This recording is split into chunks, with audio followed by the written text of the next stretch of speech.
Most folks in Eberron live their lives hoping to survive and protect the ones they care about the most.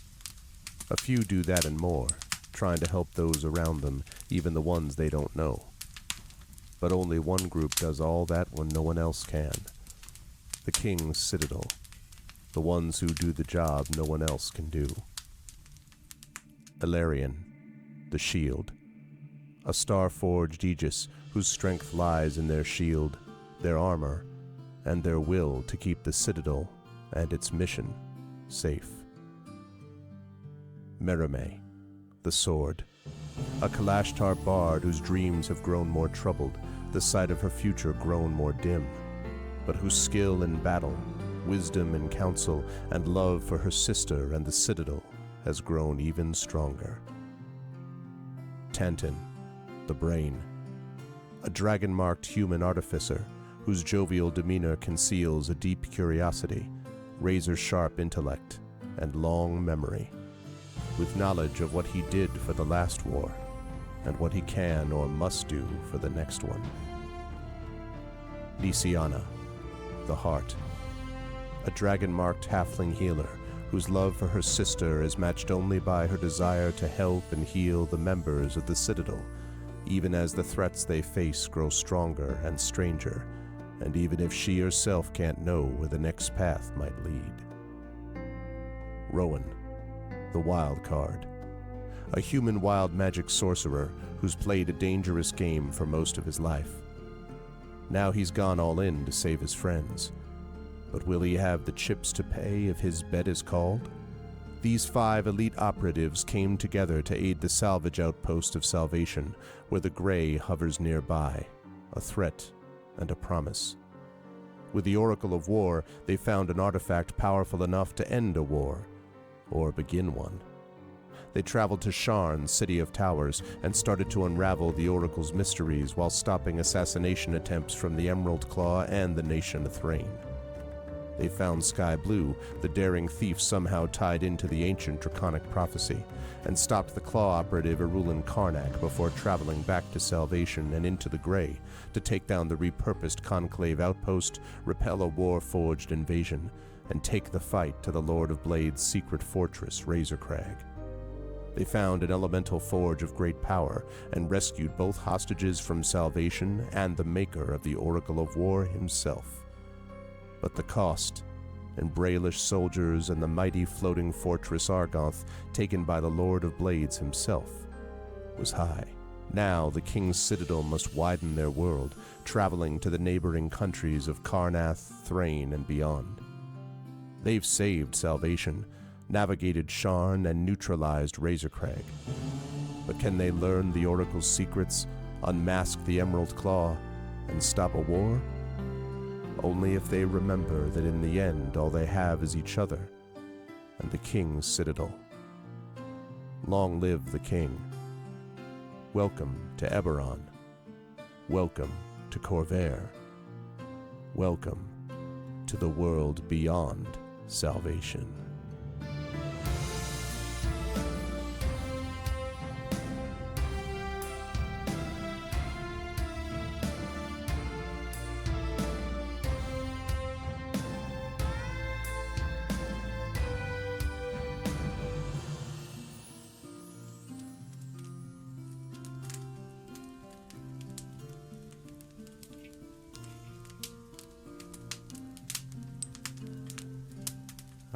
Yes, indeed. Welcome, everybody.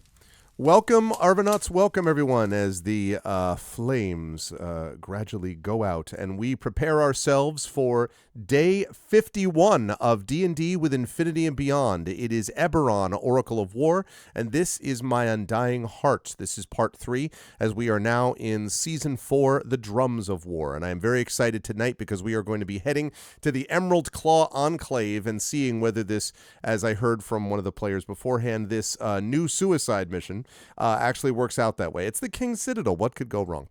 Before we go any further, though, and actually get into the adventure, I just want to remind folks about a couple of quick things you can do to help the channel. If you haven't done so already, please follow us here on the channel. That is always much appreciated. If you haven't done already, please consider supporting us by not only following us on the channel, but also going over to our YouTube channel with !ARVTube and subscribing to us there. That's free for you to do it, but it really helps us out. And if you're watching us over on the YouTube channel, welcome. And please consider heading over to the Twitch channel to follow us over there as well. !ARVCord is our Discord channel where you can hang out with the Arvanauts in between streams. Thank you, Triffid, and also hi. !ARVCord for that. !ARVTweets is my Twitter. !ARVSky is my Blue Sky. I always try to post there when I'm going live. Website for this is arvanelleron.com. Financially, !ARVShop is our merchandise area where you can get stuff for Infinity and Beyond. I am actually repping, as I don't know whether, I think maybe one of them, I can't tell whether anyone's repping the clothes tonight. I think I may be the only one, but I wasn't repping it last time. So today I am repping the Eberron Oracle of War folks, but you can also get stuff for Shire Adventures. You can get stuff for the previous Adventures of Middle-earth. You can get stuff for the Arvanelleron channel generally. And soon we're going to be having some Expedition from the Mysterious Peaks coming up there as well. Oh, absolutely, Aaron. It's good to see you always. And good to see Triffid and all of these amazing folks. So yes, you can get that and stuff that supports the channel. Also, the Patreon, !ARVTreon, really is the financial backbone of the channel. We're really trying to build that back up because it makes it possible for us to afford to do videos and overlays and things like what you just saw in that amazing opening video. That's all supported and paid for through your generous support, and it also allows you to get cool stuff for yourself as we move towards channel goals as well. That and subscribing to the channel, as several of you were kind enough to do today. Thank you to Trendane. Thank you to Mrs. Dunsel for the resubs. I really appreciate that. And again, you can get those custom sub badges and emotes to use here, there, and everywhere across Twitch. Not to mention, you can get inspirations to help our players, which, you know, they may or may not need today. We will see. But that is always really helpful. On the publishing side, !Icarus is my graphic novel from Athos Arts. !Library is my Tales and Tomes in the Forbidden Library. That's my 5e adventure and sourcebook from Alligator Alley Entertainment. And !Greyshade is my Greyshade IP. The first two books in the Greyshade universe of the Grey Assassin trilogy, Greyshade and Renegade, are out now. You can get those, and you can also get the audiobook of Greyshade right at by our very own Trent Sparks. You can get those at that link right now. You can also pre-order the tabletop role-playing game of Greyshade, being designed by Brandon O'Brien and the folks at Alligator Alley. That will be out late this year. And you can also pre-order Heretic, which is the final book in the Grey Assassin trilogy. That is just about finished in manuscript form. It still has to go through editing now from others, but I'm just about done with it, and that will be going off to my editor in the next week or so. And then Emily Bell will work her magic, and we'll have the beta readers and all the folks doing the copyrights and all that doing copyright the copy edits, not copyrights, copy edits, and they will be able to do that, and then we will have that ready by the summer of this year, so you can pre-order that as well. Very excited about the entire Greyshade universe. And last but certainly not least, as always, !BLM, Black Lives Matter, important to affirm and assert the significance and importance of Black lives. !Help Now, the World Health Organization page on suicide prevention. Important to reach out to others when you need help and reach out to others when they need help as well. And !Ukraine, UKRAINE, to help the people of Ukraine as they fight back against an illegal and illegitimate war with bravery and courage, and send the message that we will do so for others in the future. And if you saw the news about Alexei Navalny, then you will know that this is a critically important thing that needs to continue as we go forward. Thank you so much for the anonymous user who has gifted a sub to Bionic Doug. Bionic Doug, welcome to the community. Welcome to the Arvanauts, and thank you to the anonymous user who was kind enough to do that. Always a big fan of anonymous gifter. One of my favorite people here. Thank you seriously for doing that. That's very kind of you. And yeah, welcome. And I hope Bionic Doug enjoys those emotes. Quick note on schedule. We have Eberron going on tonight. I, of course, did not stream on Thursday. My daughter and I went and actually hung out with Hillness a little bit, mod on this channel and longtime viewer and very generous person and good guy. And we met up with him actually in the city, and we went to the Two Towers concert with our good friend Darkside Rob in the choir singing. They did a spectacular job. It was awesome. awesome. We had a great time. We cannot wait for the Return of the King to do the same thing at Radio City Music Hall next year. It was awesome. We really, really enjoyed it. If you ever get the chance to see it in that fashion, it's pretty amazing. So that was great. So we did that on Thursday. So we have this tonight. We will be back Tuesday with a big streaming day, Beowulf Age of Heroes with Tren. And then we will have at 4:15 p.m. Eastern over on GOG.com's Twitch channel, we will have D&D with GOG Ghosts of Saltmarsh. And then we'll wrap up the evening right back here at 9 p.m. Eastern with your vocalist doing Banner Saga 3, which is going to be a great time. So I'm very excited about that. Oh, you were the anonymous user. You thought you could gift to an anonymous recipient. Oh, okay. Well, the recipient was announced because that doesn't happen that way. Well, thank you, Tom, for being the gifter. I really appreciate that. Thank you. It's very kind of you. And yeah, we love anonymous gifters or people who acknowledge that they are the gifters. Either ones are really great. Thanks, Tom. I appreciate that. So yes, that's what we've got going on. But right now, the time has come. So I'm going to unmute myself and apologize to, I think it was probably Tren that I interrupted this time without hearing him. So I apologize. And then I'm going to unmute myself every time. And last but certainly not least, I'm going to head over to reveal the crew. And he's talking because I can hear him because I don't mute the stream. And I hear hang out with Trent. I'm like, well, what? And exactly. Like, he said my name. Well, right, go.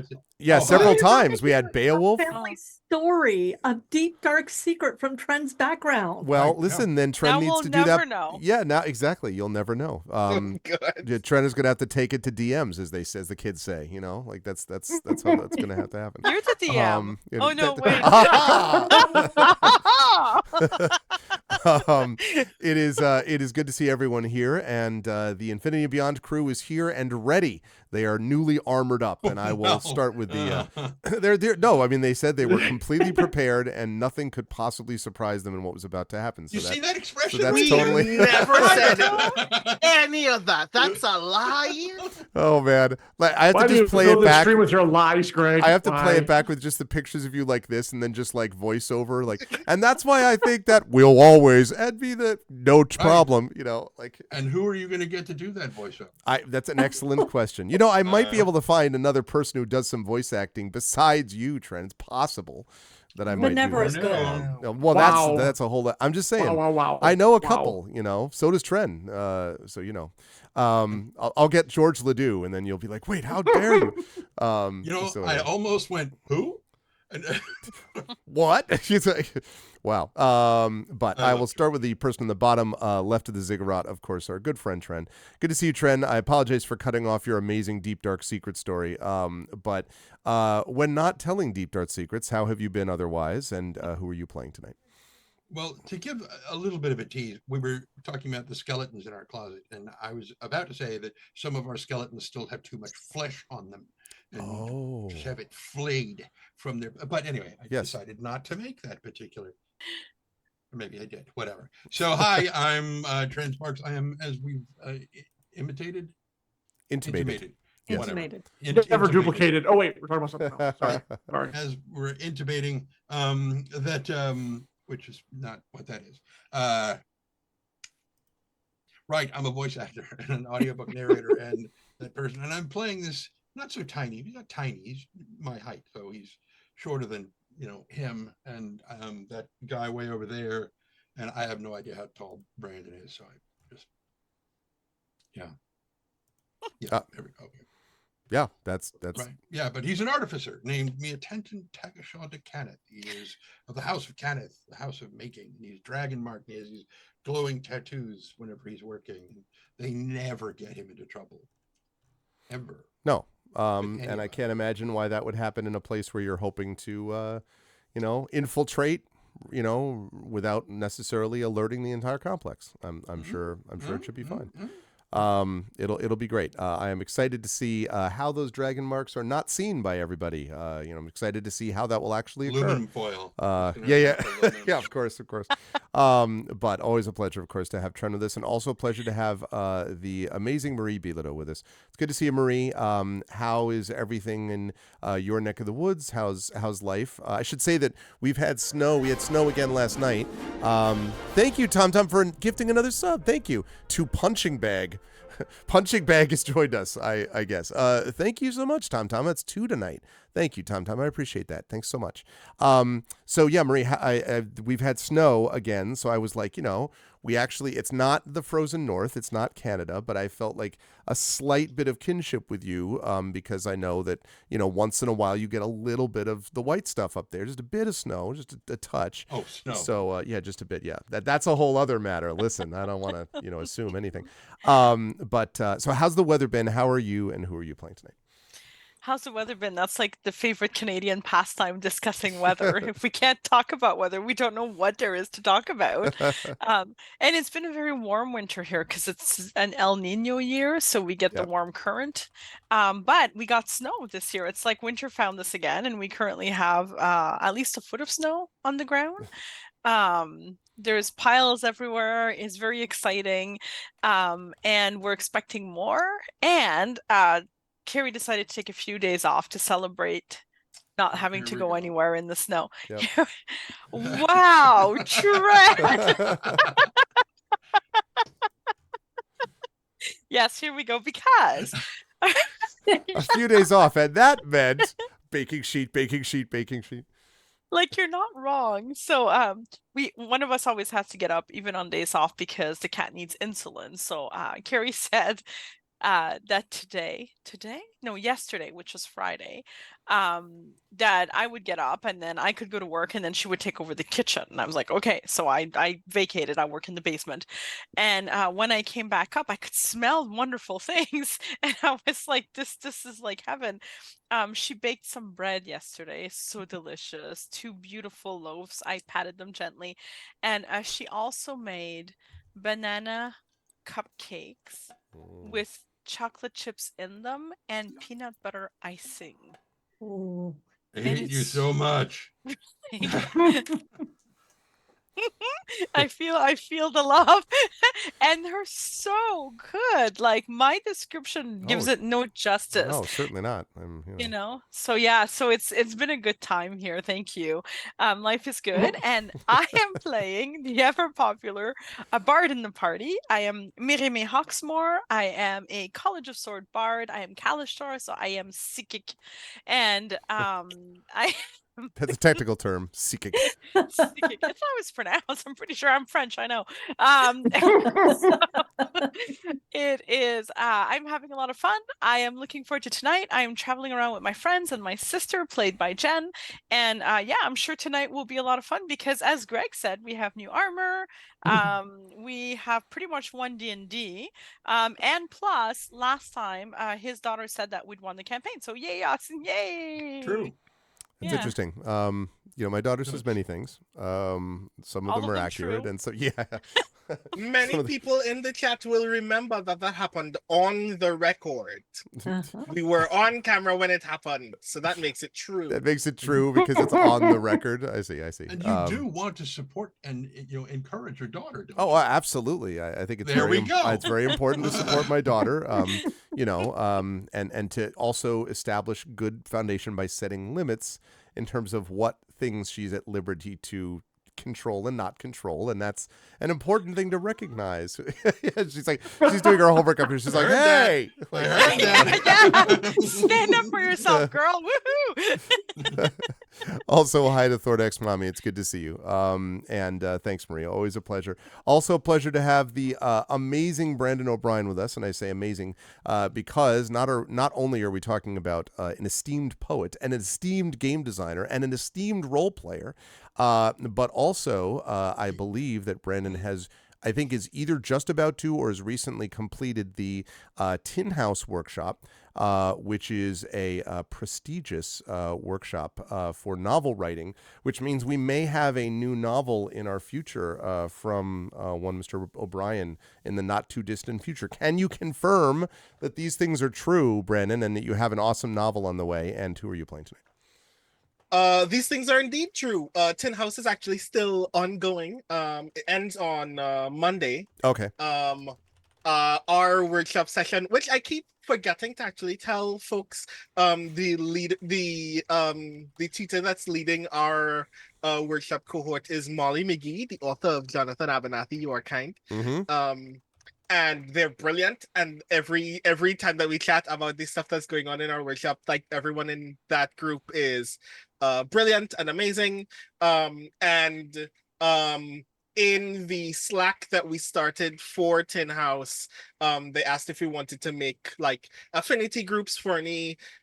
So because we were working online, if anybody wanted to like break off in their various communities and have opportunities to chat more. So I pitched the idea of having a science fiction, fantasy, and horror writers affinity group. And that's how I learned that a lot of our like colleagues, a lot of people who have been already published in this space are already in the workshop, which is really, really cool. So I feel like I've carved out a little space in what is typically like a litfic heavy creative community where we get to talk about specfic, and it's really, really cool, and I've been having a wonderful time. We'll be reading the excerpt from my novel on Monday, so I'm very excited / nervous to hear what people have to say about it. But Yep. everyone's so brilliant, and I miss being in community with my peers and talking about work, and I hope that this does kind of continue to spiral out into actually having more opportunities to be with my peers and talk about each other's work and help people continue making cool shit. I have to say, really like that a lot. I love that. I did the Wellspring writing workshop with Brad Bollier and a number of people, Cameron Hurley, where it was in that too, and a bunch of other folks. And it was a really, it was exactly that kind of thing. Like, it was an intense experience. It made me nervous and, unsure about stuff. But man, it was pretty wild to have a week, like, intensive thing where you were, and then it's like, and now put your stuff up there. And like, 1 year, a very early version of Gray Shade actually went through that whole process. So anyway, I'm excited for you, and I'm sure it'll be awesome on Monday too. Yeah, I think it'll be rad. Like, my only regret is that I wish it could have been in person, because I would have loved to be in a place somewhere. Yeah. Curled up somewhere, just plugging away at the rest of my novel right now. But because it's online, it means I still get to be here with y'all instead. So hi everybody, I'm Brandon O'Brien. I am a poet, writer, and game designer from Trinidad and Tobago, and tonight I will be playing Rowan Shallow, who likes to flirt with people and get shot to death, and I've already flirted with someone. It's like a reverse likes to kick ass and chew gum, but I'm all out of gum. Is that the idea? Like, yeah. I am excited to see how things happen. Although Rowan has received not only the gift from the Institute of 12, but then received an additional gift from Tanton. To Alarian, who then tossed it to Rowan, if I remember the sequence properly, of this thing that will provide cure wounds, this charge item. So everyone's grown very protective of Rowan and making sure that Rowan does except not Rowan. Except Rowan. Yeah, Rowan's the only one not protective of Rowan. That's exactly right. That's what he has us for. Yeah, exactly. You're wrong. Yes. I got together the group that would help me protect myself from myself. Anyway, it is a pleasure. I'm supposed to break the law for everybody else, because Nisiana told me to. Yep. And everybody's supposed to keep me alive so I can continue breaking the law. Absolutely. And before you go to me, Greg, I would like to remind or to tell people that a certain poet has a poetry workshop. Oh, yeah, I forgot that. On March 17th. That is online, and it's very inexpensive, and it's Pacific time zone, it's noon on the 13th. Because I found that out. So that means it's 3 p.m. on the East Coast time. I've already signed up for it. It's very simple to sign up for it. And if you want to learn how to do awesome poems and speculative poetry, like Brandon, like I want to know, he's got a workshop that you should go to. Yeah. That's going to be really cool. It's with Spectrum Writers, which is a speculative poetry workshop based out of London, and it's really, really cool.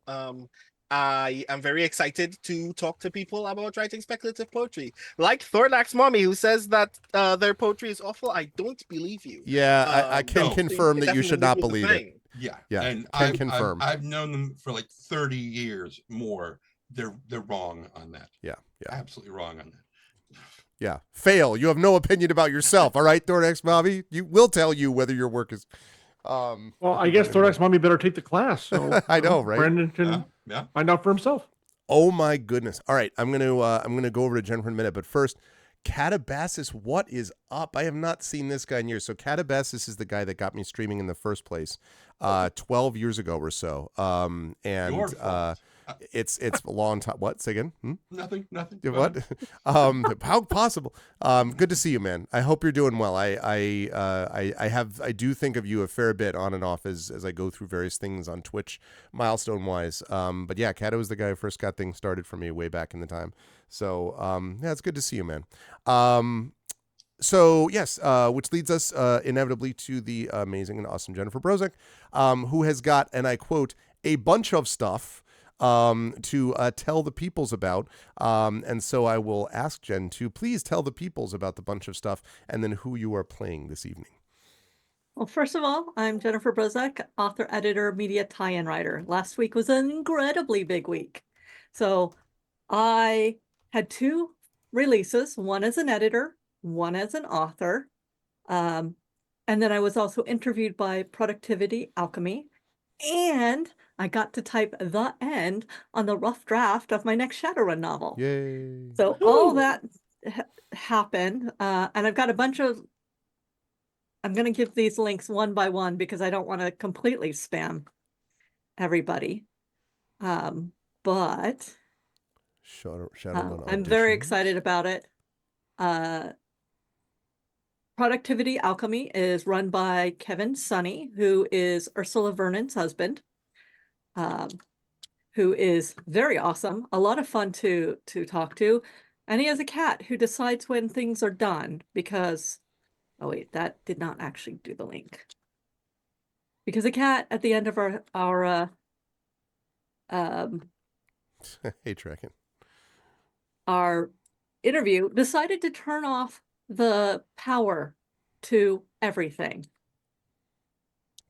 There's like And then finally, if you guys like Buffy the Vampire Slayer, right now happening on Shadows of Nox is a limited run 5-episode Buffy the Vampire arc in which I play Bethany Dubois, the psychic, who is an outsider who has a bunch of new friends who things are really bad in Ocean Heights, but she's got a bunch of cool new friends.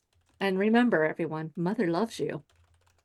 So very creepy. And also that will be on the Shadows of Nox YouTube channel afterwards, so you can watch the whole thing, the one-on-one introductions and all the mayhem that happened in Ocean Heights afterwards. So I think that's all the things that happened this week. It's been a big week. Oh, and I got to see John this week. I had breakfast, which was very nice. Did you mention the other project that came out last week?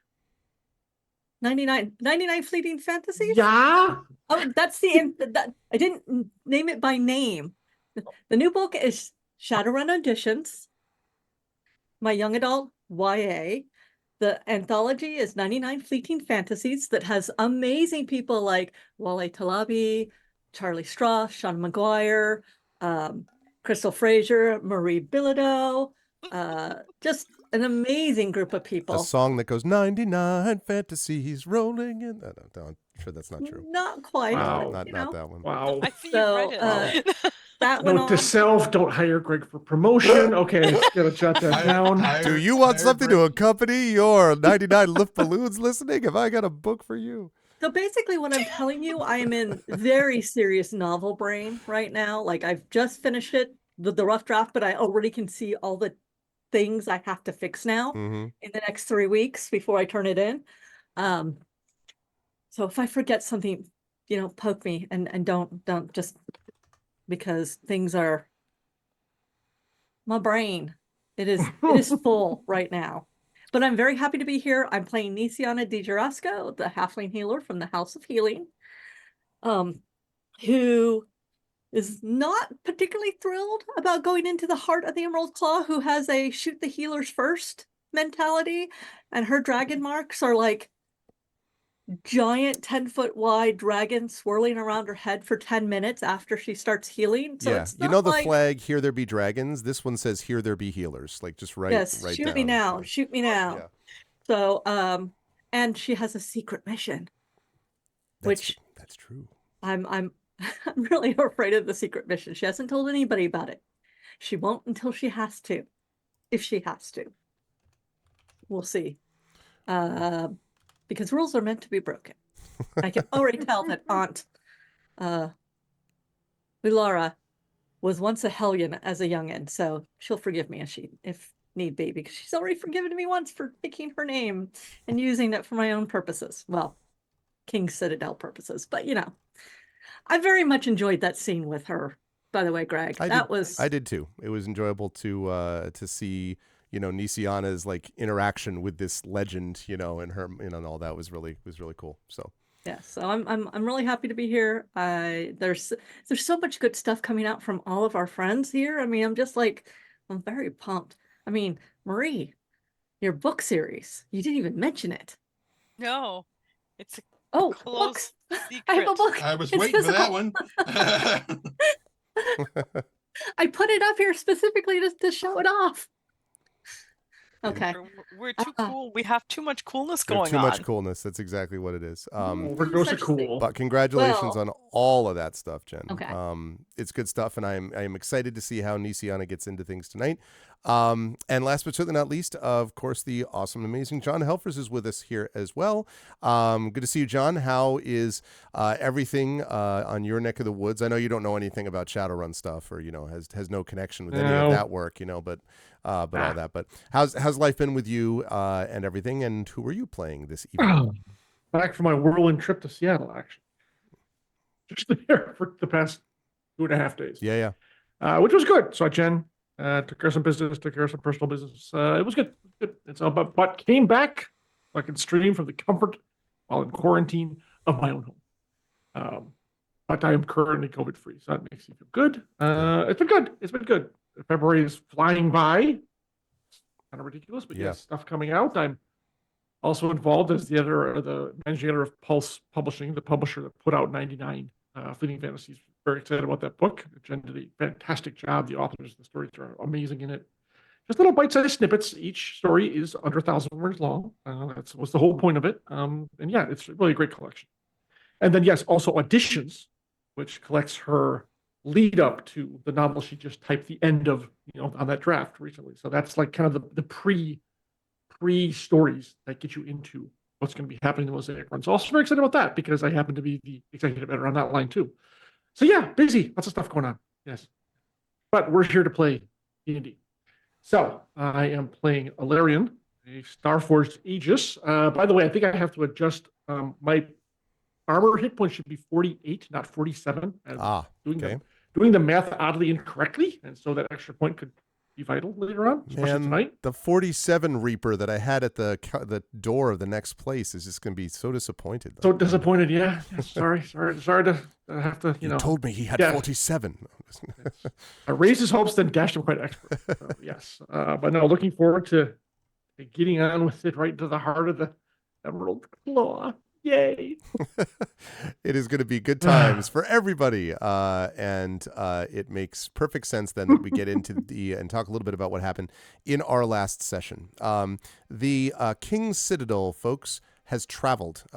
It has traveled from its usual environs of either Salvation or of Sharn, and has traveled to the Institute of 12 in the capital city of Karnath, and has done so at the behest of the Institute of 12 because of information that the Institute of 12 has gained about the Oracle and the Draconic Prophecy.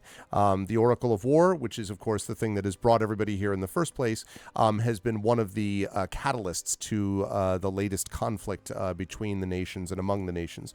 And the King's Citadel job has been to not just protect Breland, but also keep another war from happening. That would be nice if we could stop that from occurring. And so has been sent to various places to try to make that happen. They suffered a grievous defeat at the hands of the Lords of Blades, although they did manage to at least preserve the Oracle of War. That would have been a disaster beyond all disasters if they had lost that. And they at least have some information now about the level of cunning that the Oracle possesses. But beyond that, the Oracle of the Lord of Blades continues to be a threat in the background. But it is not the only threat. One of the major threats that the group is also facing is the Emerald Claw.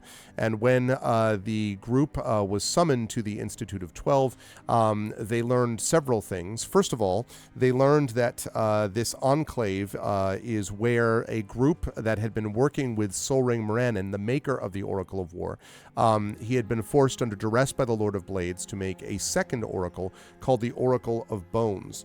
And the one who had led the Emerald Claw Enclave, that was part of this process of making that, was a Karn named Widmund, who is the leader of the Emerald Claw Enclave, there we go, who helped bind the souls of the war dead to that device using a crystal skull. And of course, long time ago in this campaign, these players played a group of people that actually had a run-in with someone regarding the crystal skull, someone known as Arulin Karnak, which these players and these characters later on met as being a deep major concern. And so the committee decided, after hearing all this information, that Widmund must be captured, because Widmund is the one who would know not just about the Oracle of Bones, but it would also know something about the Lord of Blades' plans. And if in doing so they could strike a grievous blow against the terrorist organization known as the Emerald Claw, that wouldn't be bad either. The problem is that to do this, they have to go to this Emerald Claw Enclave, which is in a place known previously as the Glowbound Temple. It is a dangerous place, and it of course is walking into the Lion's Den, since it is the Enclave's home, or at least as far as we know, the Enclave's home. But you know, the King's Citadel didn't sign up for the easy jobs, and so they were agreed to do it, and were given armor in this process. Each of them were given a piece of armor that would supplement what they already had, and in some case, give them some real strength and ability beyond what they had previously possessed. That and their own wits and strength and ability to work together is what will hopefully work to their advantage. The one bit of good news in all this is that the Oracle, for a change, is not coming with them into danger. It's actually going to stay at the Institute of 12, guarded not only by the 12, but also by Hilar Brisal. And also Sky Blue will stay under the protection of the Institute of 12 as well, which means that it is simply these 5 intrepid adventurers and, of course, the goodest boy Spanner, who will go with them into this Lion's Den. At the very end of the session the group had prepared itself to get onto the Cerberus Sailor, which is the ship, the extraordinarily quick, fast ship that is going to bring them, hopefully, to the Enclave, where they hope to find and capture Widmund Helicanuth. The other thing, of course, is the secret mission talked about, mentioned before by Nisiana, about a certain operative that needs to be rescued if that operative can be found within this enclave. But there will be more discussion about that if and when Nisiana decides to share any of this information. Otherwise, the group of 5 is prepared, and I just want to double check quickly with them, Ilarion. So I have you at 96 out of 96 hit points, and then 48 out of 48 Aegis, you said, right? Correct. Okay, and you got 1 hero point. Rowan, I've got you Correct. at 64 out of 64 with a hero point. Is that right? Mm-hmm. Okay. Tantan, I have you at 73 out of 73 plus a hero point. Spanner is at, now I had Spanner at 62 out of 62, but that may be out of date. Is that right? Okay. Correct. Nisiana, I have you at 98 out of 98 with a hero point. Correct. And last but not least, Merime, I have you at 129 out of 129 with a hero point. That is correct. Okay. All right. So with all that said, I'm going to bring us over to the map and I'm going to show us where we are right now. So we are right here, basically. And this is Karth, which is the capital, which is where the Institute of 12 is held. They are now going to head to where the Glowbound temple may be found, which again is this sort of secret enclave that very few know anything about, really, other than the highest level people. And the Cerberus Sailor, which looks like that, the Cerberus Sailor is being piloted by Arfira de Larandar, who is the one that actually brought them from the Grey to the Institute of 12 in the first place. Kind of a no-nonsense, highly competent pilot who is going to bring you to the Ashen Spires Mountains. Now, I want to see if I can find... There it is, yes. The Ashen Spire Mountains are right here. So that's going to be really helpful to chat when it's blocked off by pictures. 1 second. All right, there we go. Let me try that again. Ashen Spire Mountains are here. So they're going to be heading directly east here. This is dangerous because this is in the middle of the country. It's outside the capital, and it's in a bunch of really lovely places like the Shadowmount Forest, where there are allegedly great creatures that use bursts of sonar to track down their prey for 10 to 15 miles around. That should be no problem at all. There is several places around that are in this sort of wild, almost lawless area, held somewhat in check by places like Fort Deep Dark over here and so on. But these places, or Bastion here to the north, but all of these are around this place where they're going. So the Ashen Spires, they are quite a bit that this place is going into. Just so but you know, the place you're clicking on is kind of off the screen. Oh, let me see. Is it? Oh, yes, I beg your pardon. Thank you, Trent. Right there is what I was looking at. Thank you. Appreciate it. So yes. So with all that said, I'm going to hand things back over to the party. Although I think the party, we're getting on the ship, I think is what you were doing. So just to be clear, if there's any last second thing, you don't really have time to have a big conversation now. But if you have any last thing you want to do, like super fast, you could do that before getting on the ship. I think we're ready to... Anybody? No. Okay. I had a feeling you were, but I wanted to make sure. Okay. So, under cover of darkness, the Cerberus Sailor takes off. And again, it uses these electrical lines almost extending from the tower, from this fortress where the Institute of 12 is located, extending into the distance. And one of the things that's interesting about this ship, there is a slight hum that you can hear as you're on the ship, but given the sort of speed at which it travels, you would expect it to be making more noise than that. Like the Argonth, by comparison, was like a, bleeding elephant or something, like charging through the branches, the broken branches of a forest or something. This thing is much, much quieter, almost silent, but for that hum that I mentioned. And so, but the crew and even the pilot herself Arfira is very quiet as you all make your way rapidly over to the Ashen Spires. It only takes probably about maybe 3 hours or so. And so it's closing in on really about midnight. This was done on purpose to avoid, notifying everyone a million miles around that you were coming. And the Cerberus Sailor, under this cover of darkness, glides into the Ashen Spires Mountains. And soon, Arfira beckons you onto a sorewood skiff, which is going to be coming off of the ship to the area. If they get too much closer with the ship, even still, it's going to be noticed. And so she beckons you onto this sorewood skiff. And unless anyone has any problems with that, you all plus Span are able to fit on there. And she's able to nimbly pilot it through the darkness to a summit below.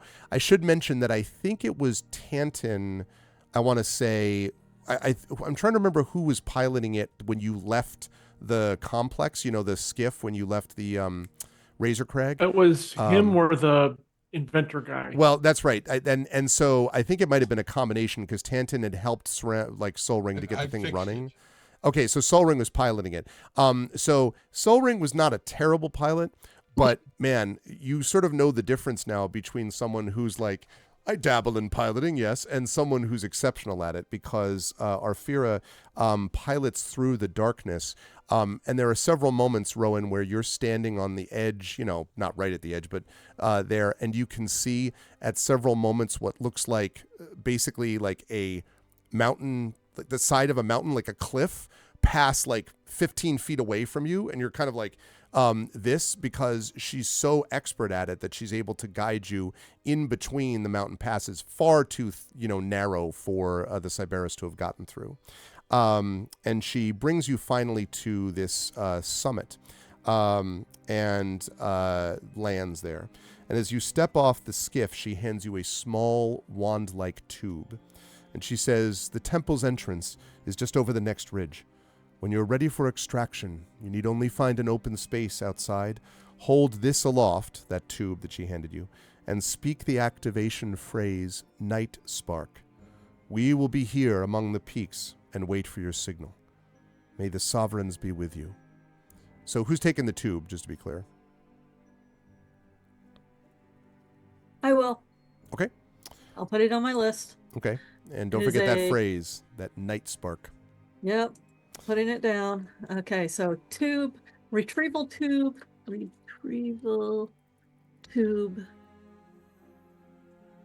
extraction phrase is Night Spark. And Okay. Marie, was that Adora's sword? Yes, it was the sword of protection indeed, my friend. Okay. Excellent eye. Okay. So, once you're off the skiff departs, and you can see sort of a little bit of a kind of a rough path over the peaks. It's a bit of climbing, but not anything you would need to make checks for. And when you come over the top of the peak and look down, you get to see what's not going to look like much at first, but it will in a minute. Here. Let me just get over to the edge. There we are. Okay. If folks would be so kind as to pull their tokens on here, that would be lovely.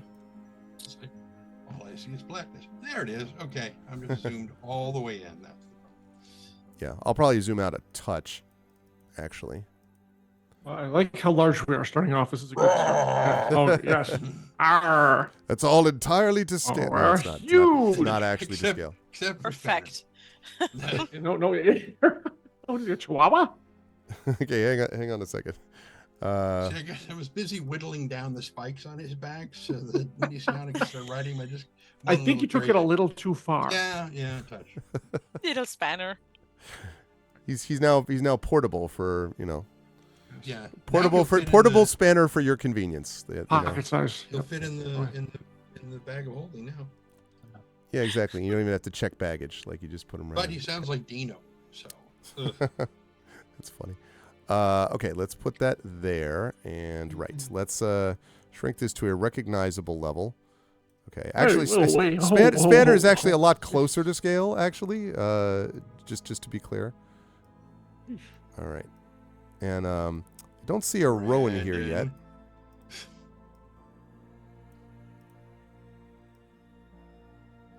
You are muted, Brandon, but you have to click on your icon and then pull it over in the under the book. on the name itself. The name. Click on the name of your character under characters. And drag it over. There we you are. go. Haha. Now his gun arm is a cannon, and we have nothing to worry about. He is actually the Colossus that we all know. Right. Okay, and Yeah, They have- they have Big Mo, Schrodinger's we have Big Colossus Will. is bothersome. we'll see at some point. Okay, there we go. I just want to move you closer in that I could actually see everybody on the map. Great. Okay, so a couple of notes here, which is that so you're standing here at this cave mouth, and inside the cave, you can see glowing, flickering light. In fact, I probably can show a little bit more. Yes, that's perfect. You can just see a little bit of the glowing light at the edge there. And it looks like the cave itself, and as you can see, it's a pretty enormous cave mouth, is basically opening into this ancient temple. Now, as a quick reminder, you were told by the intelligence sources back at the Institute that this technically is a place which is still obviously it's an enclave of the Emerald Claw, so that seekers do sometimes come to this place. In other words, it's not like a secret fortress that no one has ever heard of in the history of recorded time, but it is obviously a bunch of Emerald Claw people are going to be crawling all over this place. But there are people that come from outside allegedly wishing to join the Emerald Claw on occasion. So you were told that, but that's intelligence is about as much as they have. The last group that they had sent to gather more information did not return. So, take that for as it will. But you are standing now just outside the edge of it. And let me see here, actually. I think I have that. Yes, okay. So, leading right up to the edge. Perfect. Are these two closed doors. And you can see here that at this cave opening, there are two flickering torches that are illuminating a stylized arch reminiscent of an enormous drop of blood. And there are hammered bronze doors filling the arch, flanked by two what are clearly undead soldiers wearing Karnathi armor. Now, you all know that the Karnathi, army did use in the past, thanks to the Emerald Claw, necromantic arts. And so it's not entirely surprising that they would have stuff like this. But give me one sec while I pull these two guards into play. Let's say, place the... Yes. That's exactly the... Sorry, I didn't quite catch that. Could you repeat, please? Well, that's I said... That's the left one's name. The right one's name is... I know. wow. Sorry. Is this going to I work? know Wow. So the P is silent. Okay. Just Right. a second there. Yeah, They're okay. moving. Look at this. I know. I didn't know that you could actually... Wow. Ooh, why don't we get that arm? I see the bad guys have it, but we don't rate. Well, maybe Wow. if you joined the Emerald Claw and the bad guys, maybe this is We are here, are we not? That's true. You're like, if we get to move like you, we would like to do that same thing. Okay, there we go. So they are standing flanking this. Also, let's see. Tantin, can you make for me, please, a...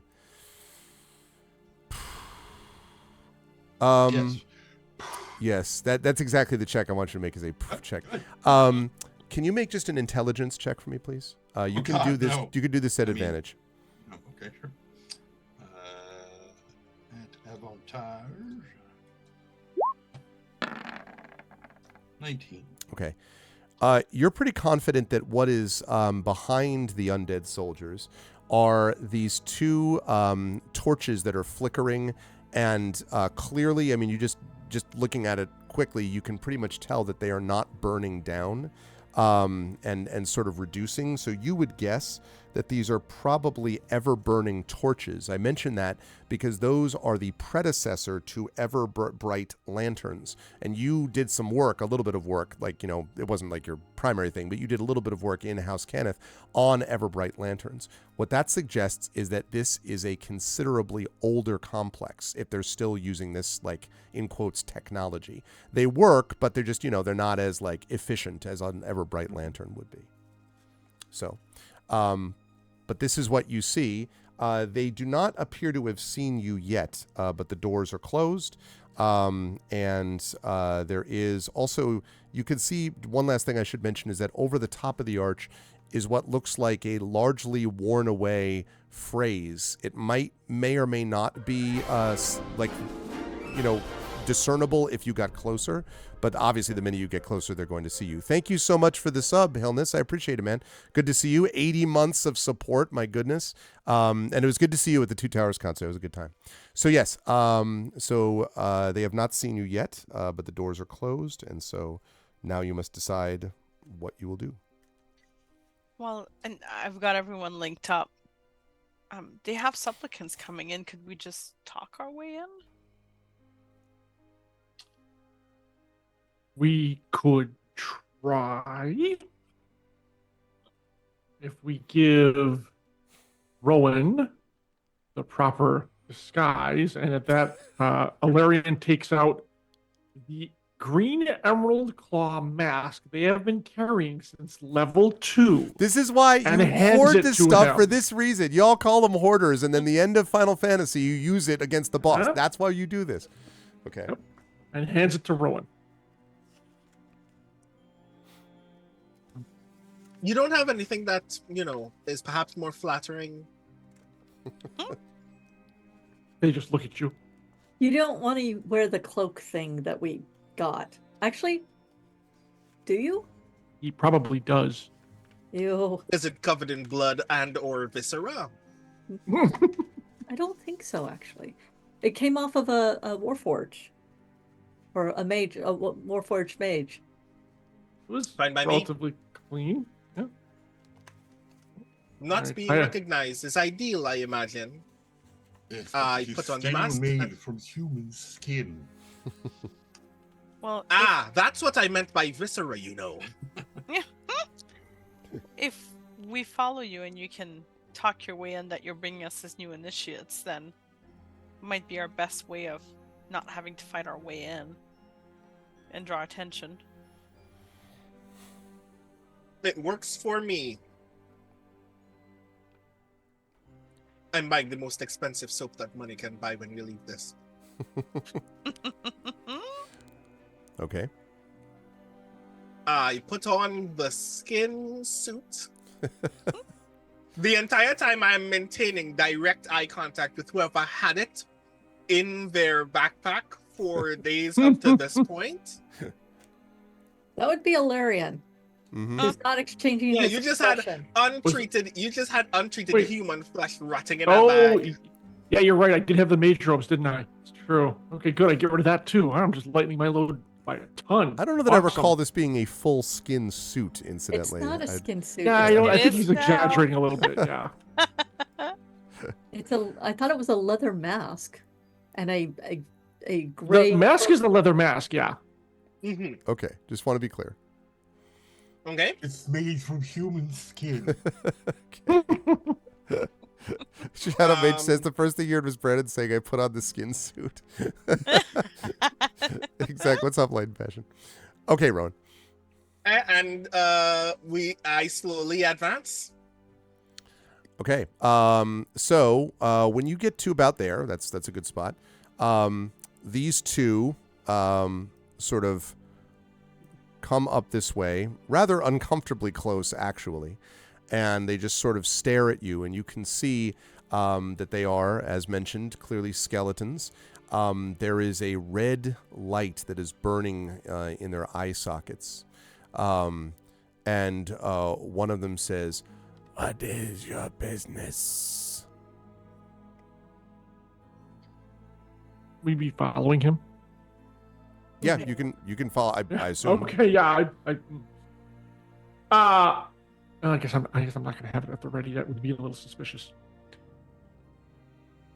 I say this with a tone that is a mixture of like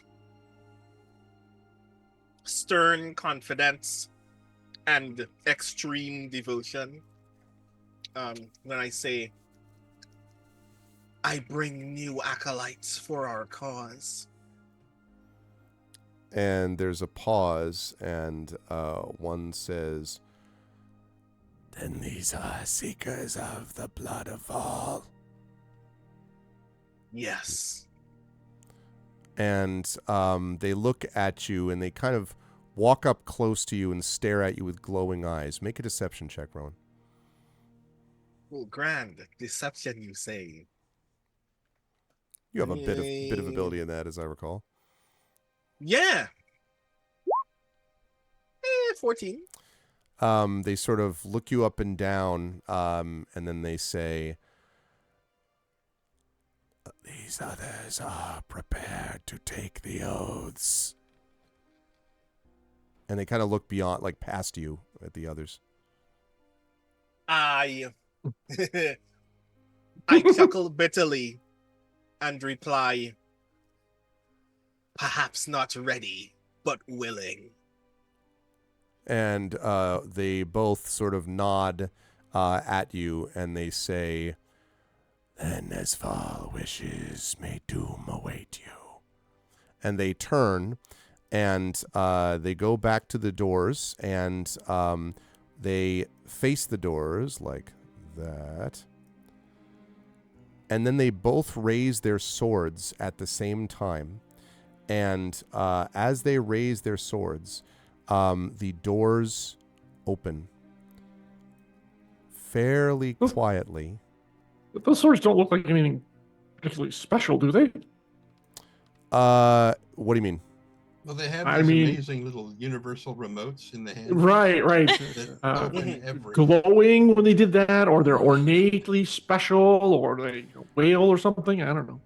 So we're saying that these swords cost like $2.50, $3 a piece, and control the. You can change the light color on them and stuff, make them flash, that kind of thing. All you have to do is just.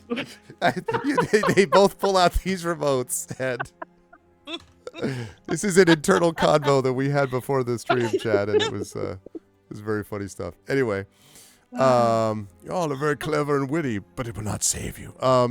So they open the doors to reveal the room beyond.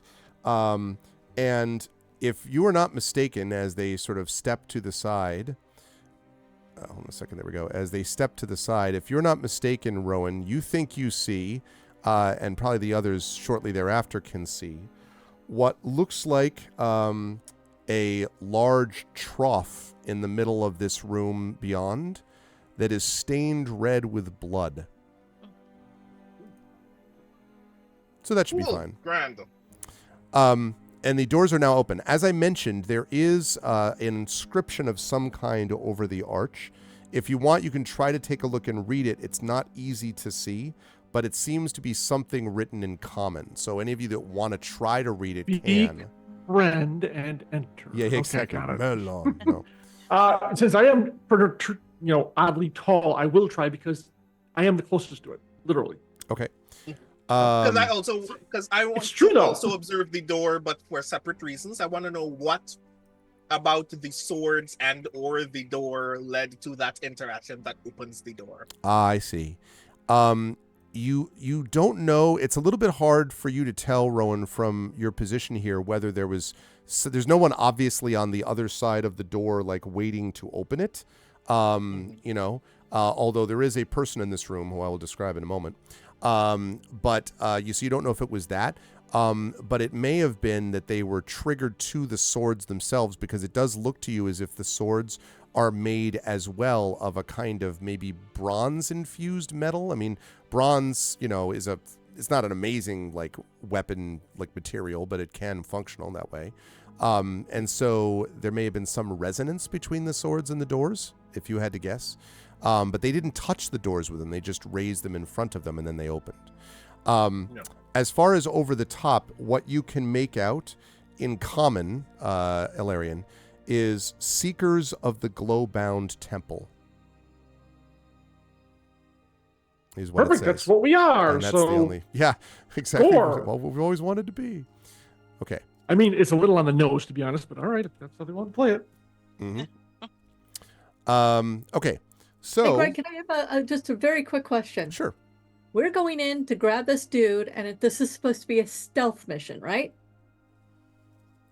Well, we're kind of already failing in that regard, but yeah. Well, what they told you was you need to capture this guy, yeah. But the stealth part is just, if you go in guns blazing, presumably it would be harder to do that. You were not told one of us has a gun. Okay. Yeah. So we're not going to have an international incident when all hell breaks loose as I foresee happening. I mean, listen, if hell Yeah. breaks loose, that's a whole other matter. I don't know what to tell you in that That's situation. You'll for the have to see. diplomats to decide. If he says if. I mean, you know. I mean, I So just, you're saying there's a chance. I'm just thinking about me and Tantan, and because if either of us do magic, that's it. Dragon marks go off. It is a problem which is uniquely qualified for the King's Citadel to try to figure out. What's that? Oh, sarcasm. Bam. Oh, I thought I We're going to recognized get that. a big tarp to cover both of you. That's what we're going to do. Total belief in all of your ability. Okay. So Right. they now move to the side. So you can see inside the room. To see more, you'd have to actually walk in the room. But you can see there's a person standing behind this. I can describe more if you enter it, but the skeletons have moved out of the way. Okay. I very slowly, like almost ceremoniously, step past them and enter the door. All And right. I hope everyone's following behind me because Oh, I'm yeah. not looking back. I'm following, and I'm trying to keep Nisiana kind of between me and Ilarion and kind of a little bit. I'm sticking close to my sister and trying very hard not to show anything other than I am nervous because I am an adherent wannabe.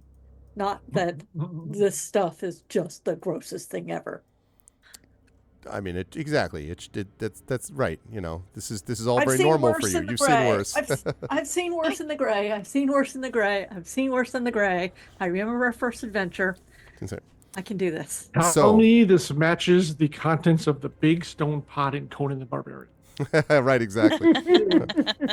or Mola Ram in Temple of Doom or something. All right, so Absolutely. if all of you would be so kind as to move yourselves inside here. There is a large trough which is jutting up from the center of this vestibule. It is stained dark red and surrounded by serrated metal fins. It is clear that this is some kind of blood depository, a collection point for the sacrificial offerings of faithful seekers, presumably. There are doors with barred windows which are overlooking the vestibule from the north and south, and another pair of bronze doors leading east. And a woman in a loose green robe smiles at you from across the trough and says, "Greetings, pilgrims. Welcome to the Glowbound Temple. Have you come to share your offerings? Please share your blood with your brethren, and I'll be happy to guide you on the rest of your pilgrimage." And she looks at you all kind of expectantly. In the mind link, I'm like, cool, blood. We need to share blood. I don't know what that means. That sounds fun and something that Ilarion's gonna have a hard time doing. I was just thinking that too. Do we share it with each other? Are we supposed to drink from this large No, bowl? you're supposed to slash yourself and mingle the blood that's in there. So we have Grand. Hesitation is very unconcerning when one is approaching a matter of faith. What is your concern, pilgrims? Will you not share blood with your brethren? I You can see look she up at tilts her head a little Valerian. bit. I immediately take out a dagger, bring forth my human forearm. Okay. I am presuming that I am robed enough that no one can tell that my other arm is metal. And she says, she pulls up the hand, she says, "But wait, you must use I appreciate your zeal, pilgrim, but the serrated fins are where you must do the bloodletting. You must share with all. The selfishness of spilling blood singly is not accepted here." Okay. So there's 4 Yes. stations at the... That is correct. And they And we have to look do it like... together. apparently, that's the idea that you get, yes. Okay. right. Watch Okay, over so your... this is the Yeah. part where we answer the question. Okay, so I'm gonna direct everybody else to go first, for everybody else to take a fin. Okay. And I'm gonna because- wink at Go ahead. and I'm I'm sorry. gonna go ahead. wink at Yeah. Ilarion. And then I'm gonna ask you the question, DM. Yeah. Is minor illusion shaped by distance? What do you mean? Is it shaped by? Is it? Is this bowl large enough that if I wanted to minor illusion all of them giving blood at once, I wouldn't be able to do it at the same time? Because probably you're looking at. Let me see. So we're talking about 5 foot square. So you're talking about probably 5, 10, 15. That's what? It's about 35, 40 feet or so, if I'm looking at that correctly. Maybe 30 feet in diameter. At least. Yeah, and the issue is that also, Rowan, and this is not, I'm not telling you what to do. You can decide what you want to do, but it does occur to you that if you do this and they're like looking, like you can already feel the magic in this place, like it probably would stand out if you did something like this unless you were real good at it. Which is not to say you wouldn't be. I'm just letting you know there's that, you know. Mm-hmm. Okay, cool. Oh, very nice. Hey, Echo. So in our mind link, I'm gonna say, sadly, 3 of the 4 of you are probably gonna need to lose some blood. I will buy you all something very strong to drink afterward. Ilarion, would you like to humor me for your portion? Do I have a choice? Well, when she looks at you, Ilarion, yeah, I'm just gonna. I haven't said anything regarding her too. Just like right. She says when she looks at you, she kind of comes over to you, and she comes over to you, and she has this strange sort of like almost saccharine sweet smile, and then she like kind of like looks up at you, and kind of like looks into your face, Ilarion, and then, Warforged, I see. It has been long since we have had a seeker here, unless you come from one of our allies. But if you are a seeker, then blood will not be needed. Your test will come later. And she steps back a bit and she says, the rest of you, though, those who have blood to shed, the fins await you. I will step up at the station closest to the priestess to kind of try to take any attention away from Nisiana, and Okay. I will grab the dagger and... Well, then I guess I will move around to the other side. Okay. I will go Yeah. ahead We and... all take a fin. All right, Mary, I'm May, also you going regarding the priestess impassively, but I definitely keep my eye on her. Okay. Mary, May, you're Party going to time? this. You're going to this other one over here. This down this one then. The free fin. Hang on. Yeah, here. I will get to this. Where is she? She's... Yeah. I will go to the one closest to you. You're all going to this like melting pot fondue restaurant. All right, I'm going to take Yeah. this table and this table. Okay. Now, just as A a little bit of matter this, a little bit of that. Yep, it's all good. Yeah. As a matter of information, our tetanus shots are all up to date, I assume, right? Ooh. All right. So I will cut my palm and Yeah, I imagine it's Don't cut the palm. we press our Yeah. forearms against the thing. Right. Yeah. Cutting the palm is like the worst freaking place anybody can actually cut. Do you know how many ligaments are in your hand? That is the stupidest thing in media. Sorry. Yeah. It's the cutting. It's the. I wasn't the gonna of the cut palm. deep. How much blood do we have to give? Exactly. Cut on the forearm. More urban fantasy media should have people when they need to give blood in those circumstances, they give it the way that they take their blood sugar tests. They just prick their finger Yeah. and squeeze. Right? Mhm. Guys, Uh-huh. we're playing D&D here. We've all been like torn into 1,000 little pieces and are still alive. Like, don't worry Yes, but I about can't that. heal you right now, so Yeah. don't cut your sword hand so that you can't hold your sword later. So maybe it's like Inigo and Princess Bride, like I am not left-handed. All right, so each of you, except for Ilarion, will take 1 point of slashing damage as you cut One. yourself, and the blood drips in. And when the blood drips into this trough, Fine. you can see as it sort of drips down that the trough itself glows with this dark crimson below the blood. You can also see that you are not, although you are the most recent to use these fins, they have been used recently before you. That they are fairly, they were used already. I very immediately need to Arcana. Say again, you do what? I very immediately need to do an Arcana check. Okay. I want to know if our blood mingling in this bowl will have any effects on our ability to continue performing this task later. Like whether it has the capacity to control or bind us. Okay. Let's see what you can find with an Arcana check. There's only so much you can pick up, but let's see. 12. Yeah, I mean, you don't know for sure, Rowan. It's possible that they could do something, but I mean, it's also the case that the Emerald Claw, which is very driven by this idea of the blood of Vol and that sort of thing. It's also quite possible that it might strengthen the temple, but probably is not designed to weaken the people using it, in large part because they want those people to then join the Emerald Claw. This seems fairly traditional bloodletting stuff, from what you can tell. But you're not 100% sure. So she watches with approval, and then she says, "Well done.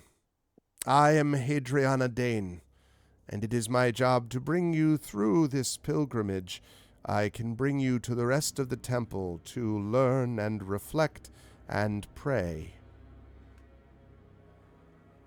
And she sort of waits to hear your response. What do I want to do in this moment? I turn to her, like, very meekly. I have no idea how well you can read my expressions from this goddamn mask, but still. I say, yes, reflection is what we have come for.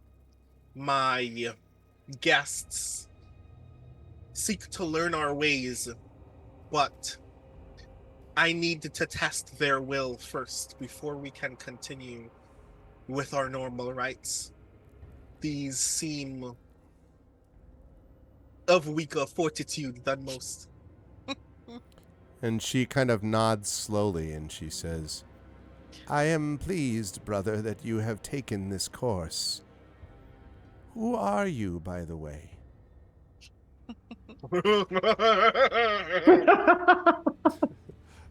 "Your laughing evilly will not save you." No, I'm just kidding.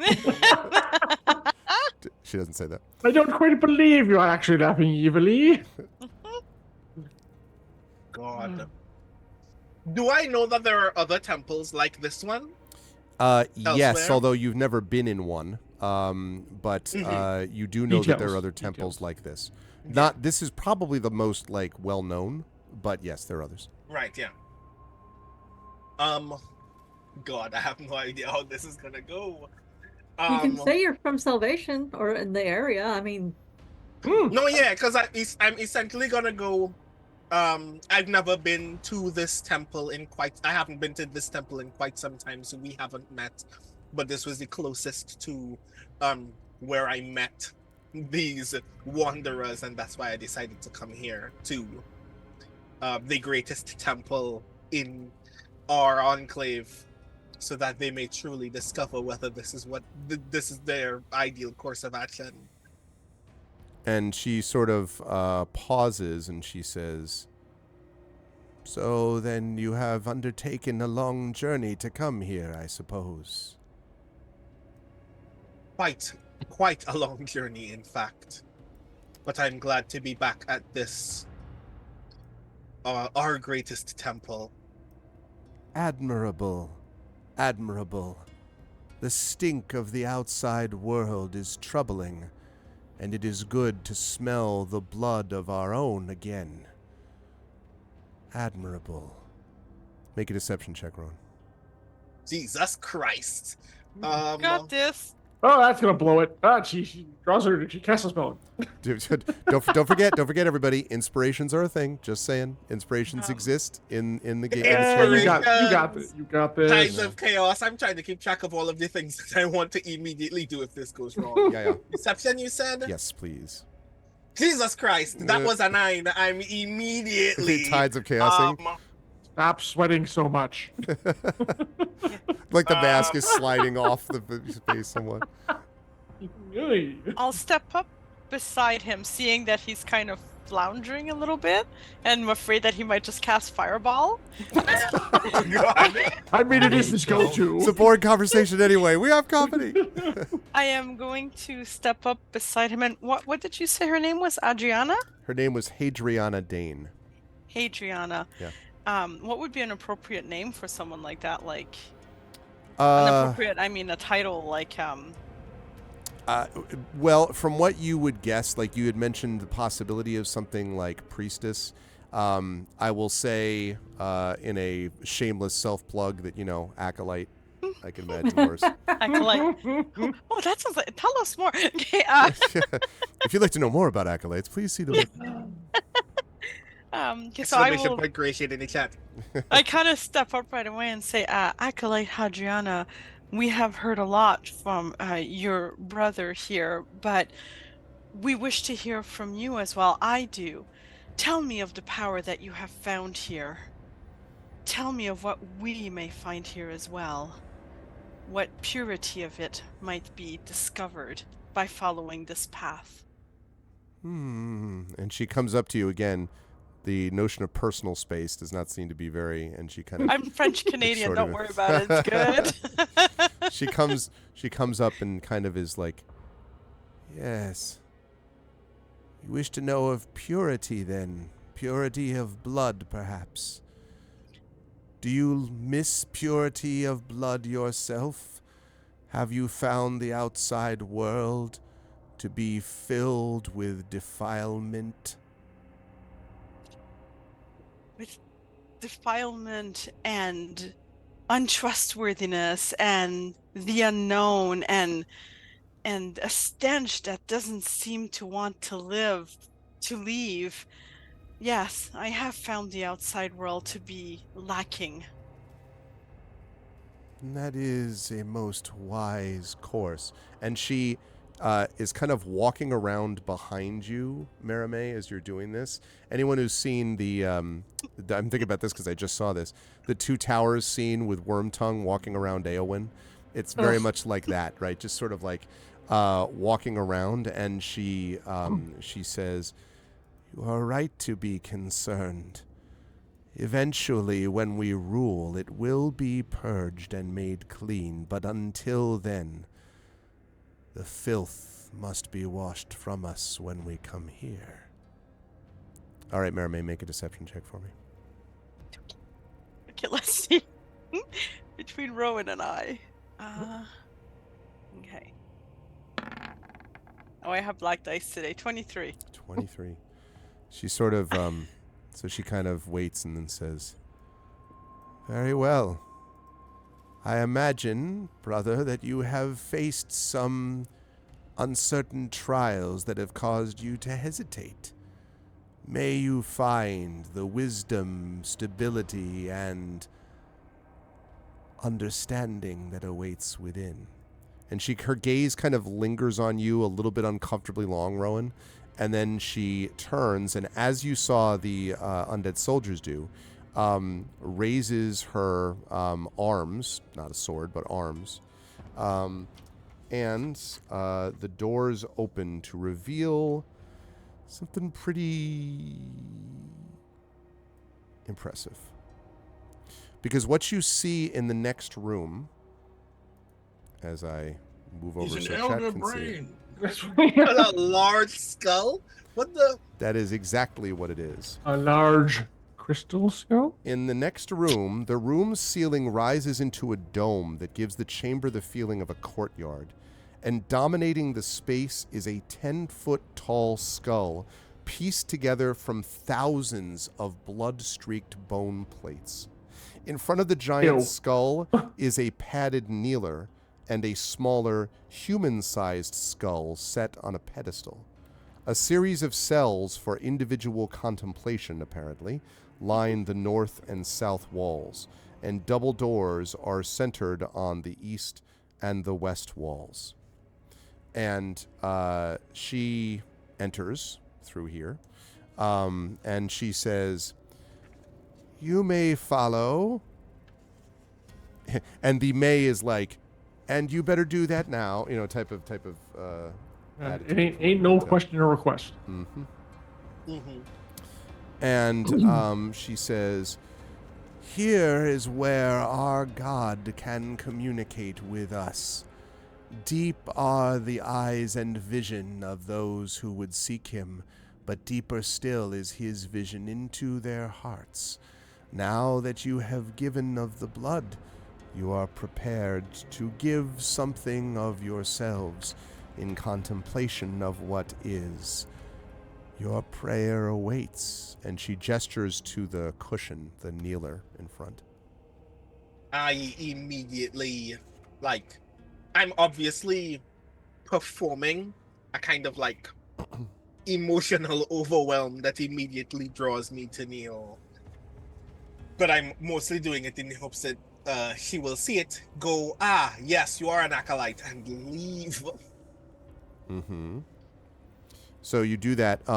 What do you say anything, Rowan? I quietly bow my entire head. I kneel and just bow. Okay. Several things happen with this. First of all, Jesus. those of you standing and watching the skull see the skull itself glow dimly red as if lit from inside by this redness. The big one or the little one? The big one, not the little one. Okay, just checking. All right. One more thing that I do before this happens. Okay, yeah. In the mind link, I immediately tell Merime, "Take me out." I boot him out. No hesitation. Oh, okay. I was like, what did you just say? Right, okay, take him out. I shoot him in the head. I was like, what? What? I take out my rapier. I was like, what the hell? I use One 10 for the flourishes. temple. Hang on a second. So we're getting no, I don't have any drop frames on my end, I think. Is everyone okay? Can they still see chat okay? Chat, is everyone can see me? I can. Yeah, you're all good. Here. Works for me. Okay. Mhm. So everything seems okay. I'm moving my character specifically to see if I can see it move on the screen. Okay. And Let me see. Yeah, I see guess you in the back. Twitch is the one being evil? It might have been Twitch that just did that. I have not seen me move on stream though. Uh I have not moved Yeah, on I so stream. just maybe did the same. so maybe Oh, stop there and I am. start. That's what people just said. If you stop and Yeah, start. I just moved on There stream. might have been a Okay. little buffering just then. Okay, cool. Thank you for letting me know. There was some pause, but it's probably okay at this point. Okay. So when you are kicked out, you hear in your head, Rowan, you hear, "Why have you come?"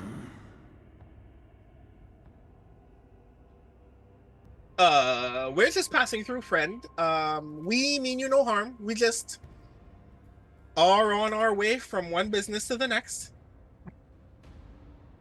Why are you in the temple? It seemed like a lovely temple, and we were hoping to learn more about its adherents. You seem like a very intense but kind of grand entity, and we just wanted to briefly pay our respects as we continue on our business. I need you to make a wisdom saving throw for me. Jesus Christ. I like your little chat with the evil skull there. Wisdom, you say. And of course, Hadriana is just staring at this interaction, by the way. You obviously can't hear that conversation, but is just sort of staring, although you do see the red light pulsing a little bit. I am going to Tides of Chaos for this Okay. wisdom saving throw. So this is advantage. Just needs a lozenge, it's fine. What's up, Zed Proxy? Arv, you said the skull is like 10 feet tall? The Yes, big one? the big one is. And Adriana is really kind of intent on Rowan. Well, is staring at the skull and him at the same time. A little hard to tell. Right, but right. Yeah. Yeah, but intent on what he's doing right now. For sure. Oh, yeah. All right, what I want to do is just kind of drift casually, float casually, to where I'm blocked from her sight. Like on this side? Okay. Like there. Yeah, I'm not moving on the screen either.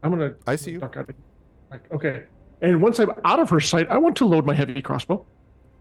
Okay. Which I had not done because I feared that'd be a little too offensive looking.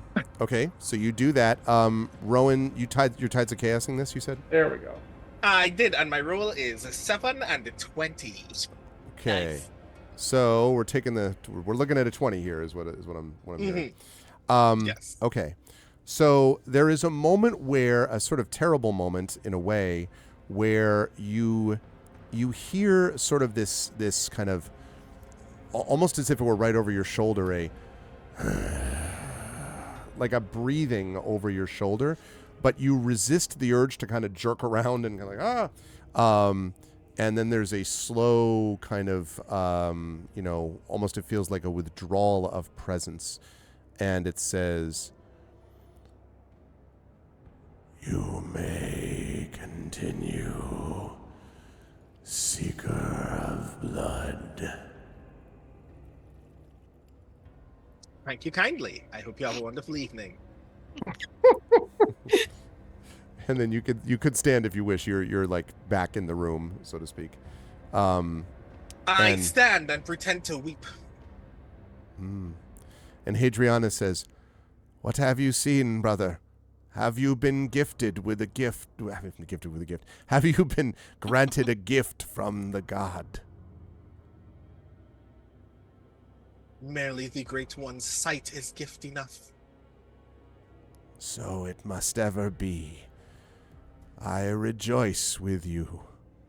And then there is a dong bell, like just a single bell, and Hadriana says, "There are more seekers arriving. I must attend to them.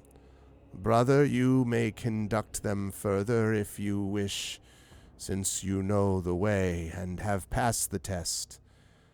I would remind all of you that his sight is wide and broad and deep, and all things are made possible through his sight. May you find your own path to the truth of blood." And she kind of smiles broadly and then walks past and around and through the doors, and the bronze doors close behind you. And you can't say alone because you don't know what else is looking at you, but you are at least with each other at the moment in this room with the skull. I immediately step away from this cushion and go, "Please tell me somebody knows where we're going." It would seem straight ahead, and I'm already heading to the doors on the opposite side of the room. We brought Rowan back into the telepathic link. Okay. Thanks for not keeping me around. I had no idea what was gonna happen there. God seemed kind of nosy. Let's not stick around, maybe? Let me guess, are these doors looking exactly like the ones we just walked through? They do Both indeed. sides? They do indeed. Crap. So do they look locked? They look closed for sure. It will require an act by an acolyte to open them, most likely. They do have handles on them, just so you know, but they have not been. The handles have not been touched by anyone you've seen so far. Go ahead, Mermaid. Go ahead, Mermaid. Greg, Yeah. just out of curiosity, just having seen Rowan gone through this and having him kind of describe the fact that it was obviously a telepathic link, do I get any sense from my own abilities as to this was a telepathic link? Or I guess, is there any way to know, like, is this a telepathic link from like a being whose brain this was, or is it someone using basically this as kind of just a vessel to link some kind of magical spell? Like, can I get any sense of who's at the other end? So you think? Let me have you make an Arcana check, Mermaid. I feel very to smart. figure out some of that. Also, hi to Drew and hi to Prince Justin, and hello sure to you Crit don't want- Twitch and everyone else. You sure you don't want me to make a insight check? Nah, I No? appreciate the offer, but I think our con will be great. I'm not just. I'm just. I know I'm you're here here to for me help. with this, and Yeah. Oh. Oh wow, see, you had nothing to worry about. I should just trust myself. Exactly. Okay. So you suspect that the That was a non-natural 20. yes, for I those beg of your you pardon. listening. Thank you, Trent. Thank you. Yes, that was a non-natural 20.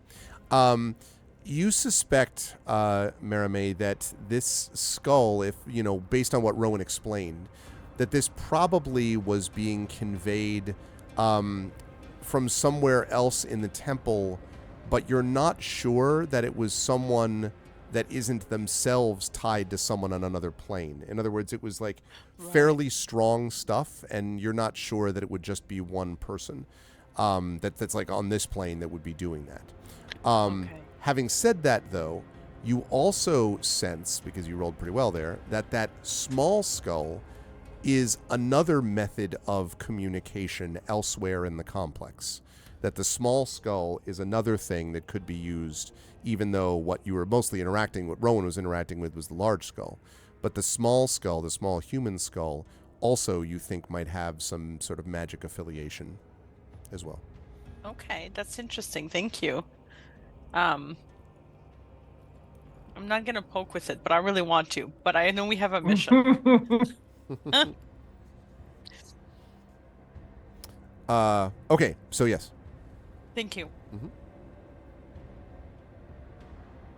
I wanna kind of check the door. Okay. So again, very much like the other doors, formed like, as I mentioned previously, a kind of a large angular representation of this drop of blood. The doors are indeed locked. You think you do see, though, there are keyholes, like handles and keyholes on these doors, for what that's worth, Ron.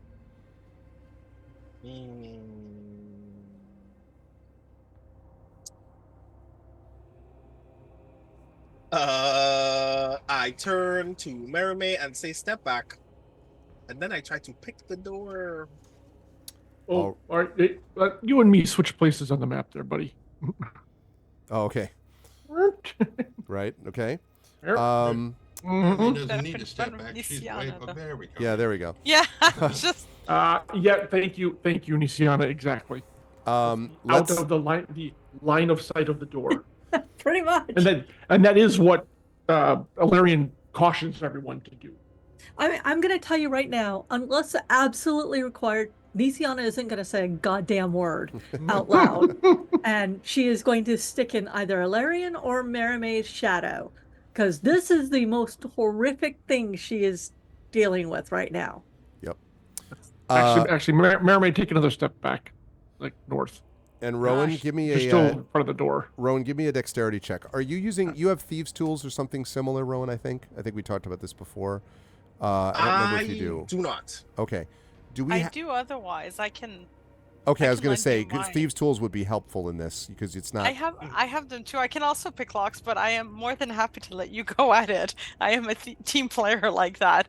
I But highly can lend- suspect this door is gonna shoot me with a bolt of necrotic That's- energy, and I'm just gonna curl Also, over and die. Maramé has a habit of not actually unlocking doors. That is a bold and painful truth. That is a true statement, and It's I only. I kind of love the dichotomy of the new guy being a charlatan by trade, having no thieves' tools and being prepared to pick this lock in the presence of a very noble, very morally conscious bard with thieves' tools who's never opened the door a day in a life.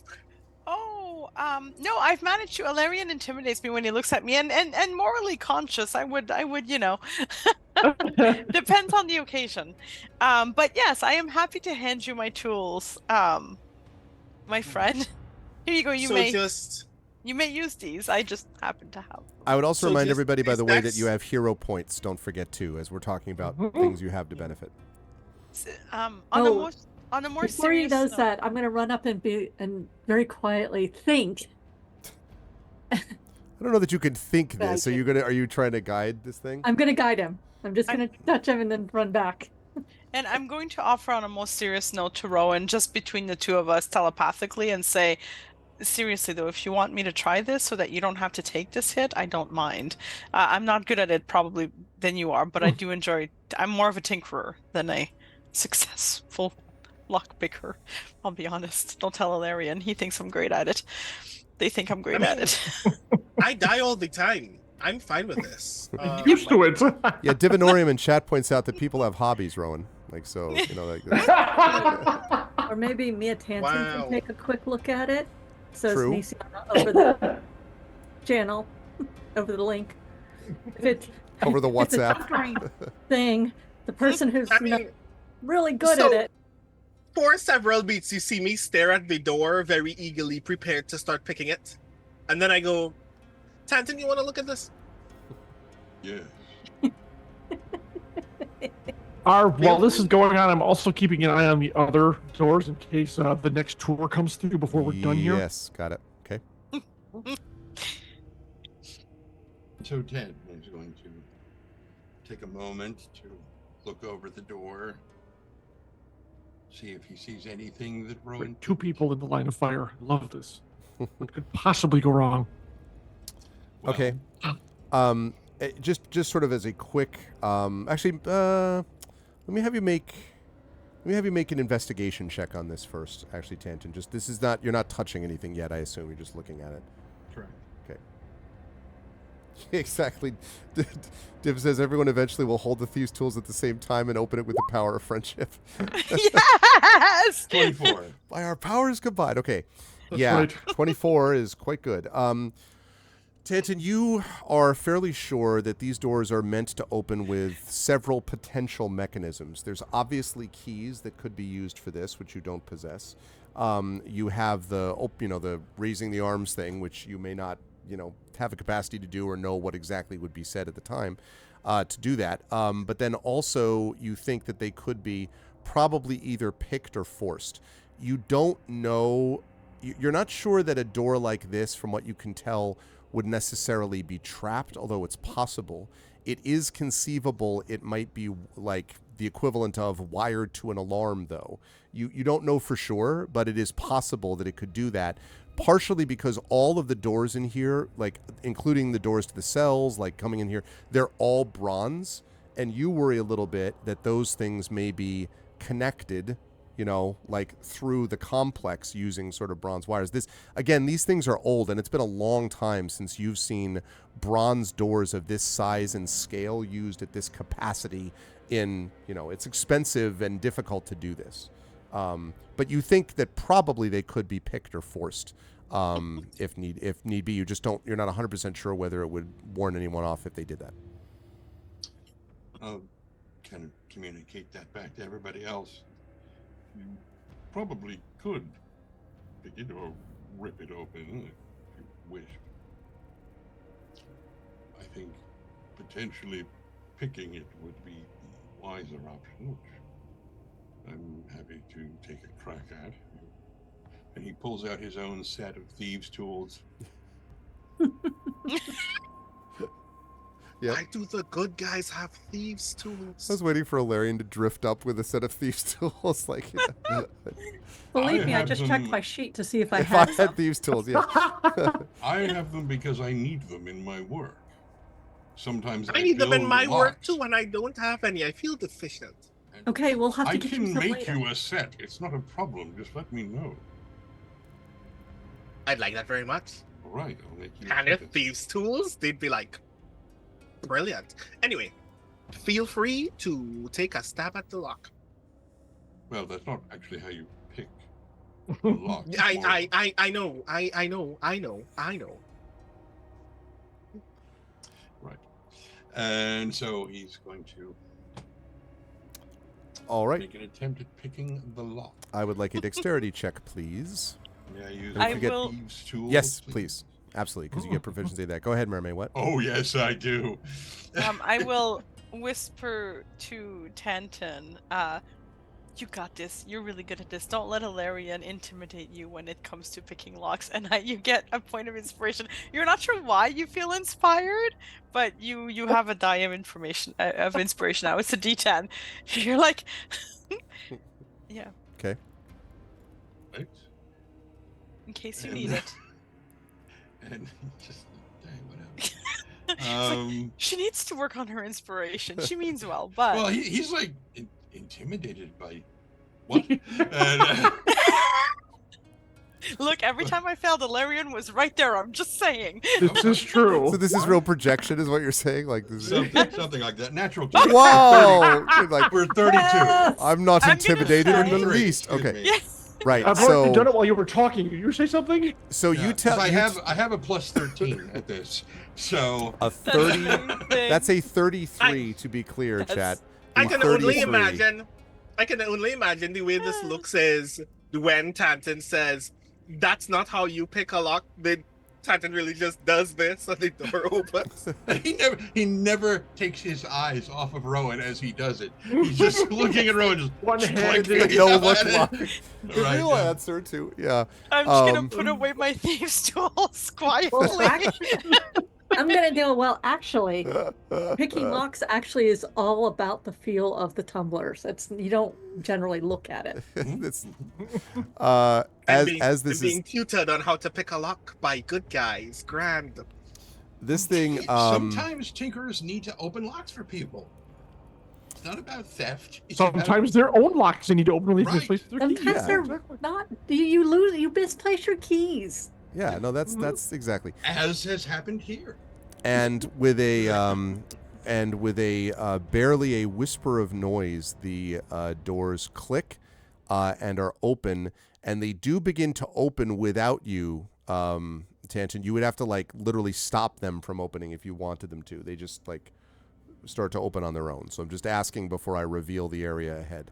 No, what I do is basically step back and kind of nudge Rowan back so that he's front and center, as though he were the one who opened the door. Ah, okay.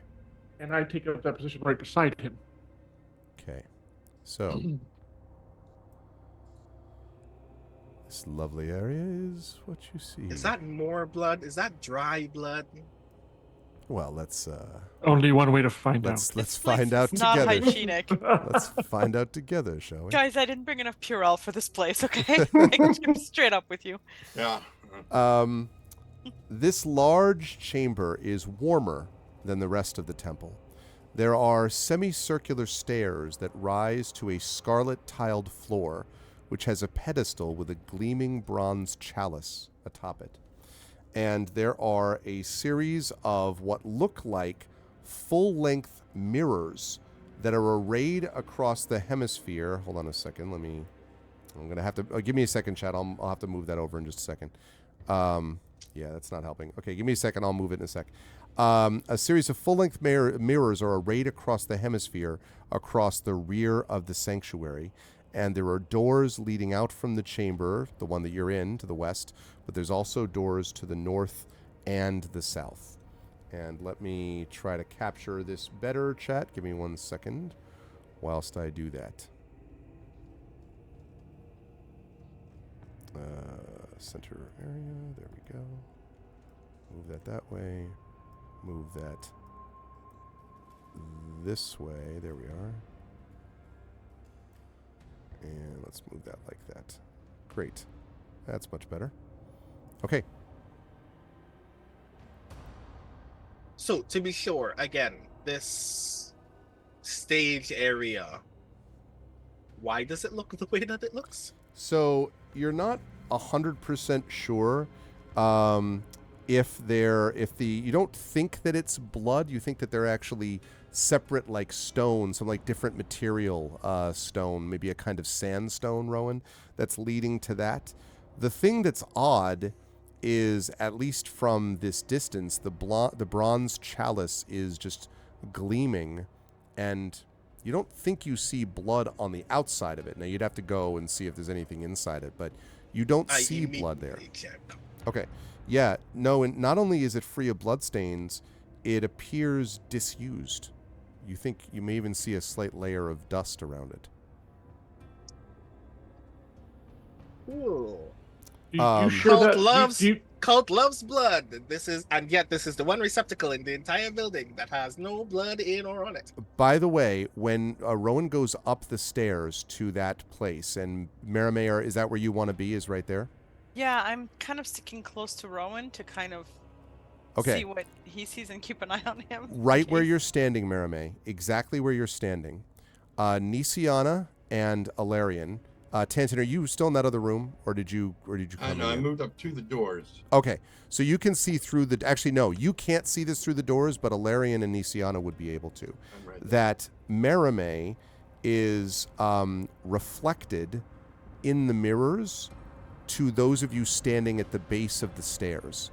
So, in other words, the mirrors are angled such that where Marimay is standing, you can see her clearly.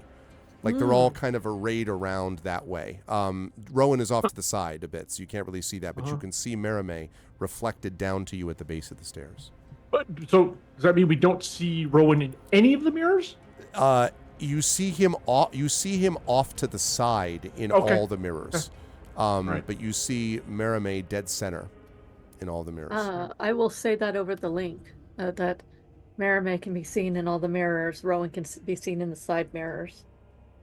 I want to have a look at the mirrors because mirrors often carry illusions. Okay. And if that one might just be to make someone look more impressive and kind of double them up, but I don't know. I want to have a closer look at just kind of walk through the mirrors with an eye for anything illusory. Okay. Now important. Are you? How are you looking? Are you just looking at them? Are you feeling for them? Are you touching them? Are you like? How close are you to the mirrors? All that kind of stuff. I'm gonna get close enough. So there's two things that Marimay is thinking of. Mirror. One would be that there is kind of a magic just to the mirror, and the mirrors are not actually there. Like they're an illusion themselves. Or two, that the mirrors are used to disguise something else behind it. So like, a smell, kind of something that the mirrors are disguising. So either the mirrors are completely not there, which I don't think is the case. More likely they're hiding something, and I'm gonna rely on my senses for this, to like, especially because this place is so heavy and nice smells. Smell anything off, feel anything off, kind of as I walk slowly in front of each of them. Does that make sense? It does. Yeah, I'm thinking illusion, like honestly, like just good old-fashioned illusion. While she is doing that, may I use investigation to either watch the mirrors or insight to see if her movement changes anything within the room? Yes, but what you want is a perception check with that. Oh. Yeah. Okay. Well. Hey, what's up, Tilted? I'm not as good at perception, but I know who is. Okay. But I will still take a perception check. Okay. And go ahead and make for me, Marimay, let's say perception checks. Oh, thank you, Tom. Gifted another tier to one sub to Jobry. Thank you, Tom, again for the gifted sub. I appreciate it. Thanks, everybody. And welcome all of those who are here watching day 51 of D&D with Infinity Beyond. This is part 3 of my Undying Heart in Eberron Oracle of War. And we're currently dealing with they're reflecting on their state as we speak. Yeah, that's one way of putting it, and I am reflecting badly. Okay. Or averagely. A perception. Okay, we'll come to that. Let's see how Marimay does on hers. So Marimay, I think this is perception, and I'm actually going to give you +3 on this based on the way you described your looking and doing stuff. Thank you. Oh, well. Oh, that worked. I'm always saying that now. Okay. So, Marimay, when you get here, okay, you feel clearly a warm draft coming from the east. Oh, so like there's a draft coming through the mirror, so chances are that is actually a secret door. Or somewhere we can cross, maybe. I will relay that to the others. Okay. I love that as you say that, Brandon is lifting his arm up and it appears through his green screen to put something in his mouth and then disappears when it goes back down. I love it. He just grabbed something from through the. Yeah. So yeah, I think there is something from behind this mirror. I think it's an illusion. And that's interesting. You know you want to go through it. I do. I want to mage hand the mirror. Okay. Yeah, I'm just going to use mage hand to touch the mirror gently, to push against it. Your mage hand goes through it. And it's half, not break it, I mean, like half through, you know, it's half of it is visible on your end, half it's visible on that end. Tanton, make a perception check for me, please. Oh, that's a good boy. Perception. 6. Okay. So anyway, Rowan, your hand, like the hand goes halfway through.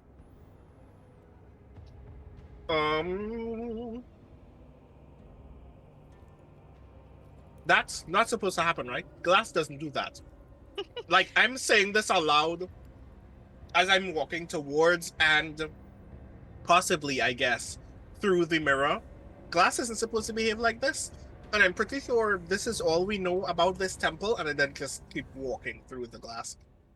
I am I'm gonna follow right with him and kind of relay back, like, this probably is something acolytes know about, and it would make sense for him to know about which way to go through. So that's my logic. It might be faulty. I'm going to check back behind us, make sure nobody's coming in from... The bronze door is opening, Tanton, behind you. Let's go. Let's go, let's go, let's go. I'll take a step in and Okay. close the doors behind me. And as you close the doors, you can hear, and in this chamber we will have, and you can hear clearly Hadriana's voice, like sort of talking as the doors close behind you. Rowan, you had put your hand through. Are you now, are you like now stepping in or Yeah. Okay. Stepping in. When you step through the mirror, You die. yeah, you die instantly. No. When you step through the mirror, you find yourself on the edge of a fiery catwalk suspended above magma. And as you see this catwalk extending into and through the temple, you again hear the single dong of an alarm. Not alarm bell. Not alarm. Don't know what to be panicked. What? Single dong of the temple bell, which rang previously and echoes throughout the chamber. That's a good place for us to take our break. You are watching Day 51 of D&D with Infinity Beyond. This is Eberron Oracle of War, Part 3 of my Undying Heart. You are watching the amazing work of Trendane Sparks, of Marie Bilodeau, of John Helfers, of Jennifer Brozek, and Brandon O'Brien.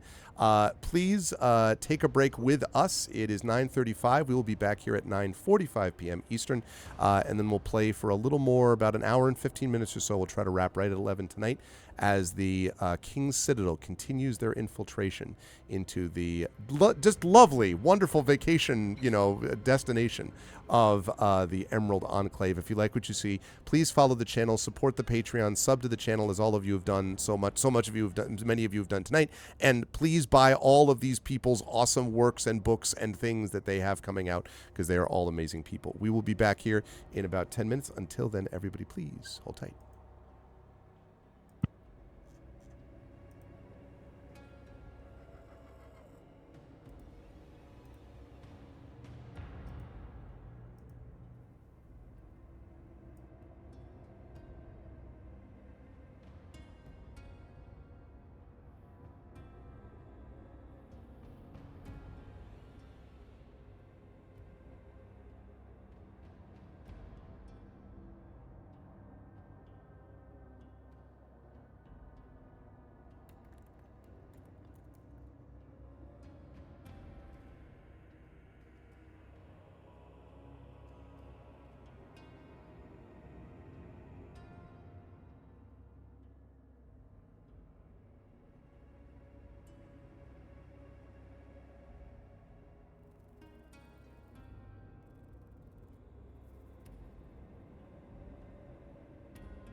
Okay.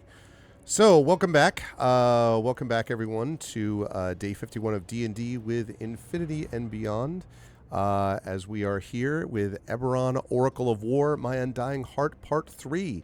As we are continuing our infiltration, the King's Citadel, into the heart of the Emerald Enclave. And in fact, I have a little bit of I have a map for you, which I wanted to tease until after the break was over.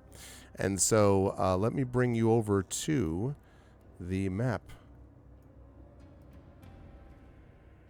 Magma! And where you are. So I mentioned... Yay, I love magma. And you'll need to bring over tokens again. No need to do any fog of war here, because of where you are. Well, it's far sitting. too hot for fog. Yes. Well, speaking, I'm glad you brought up the question of heat, because that is definitely a concern here. Because the first thing you notice when you walk into this place is that the heat is almost overwhelming. And it is emanating from the exposed magma covering the floor of this large vaulted space. There are pillars of rock which thrust up from the floor, connected by, and you can see those pillars of rock, give me a second, right here, yep, there, and one more over here.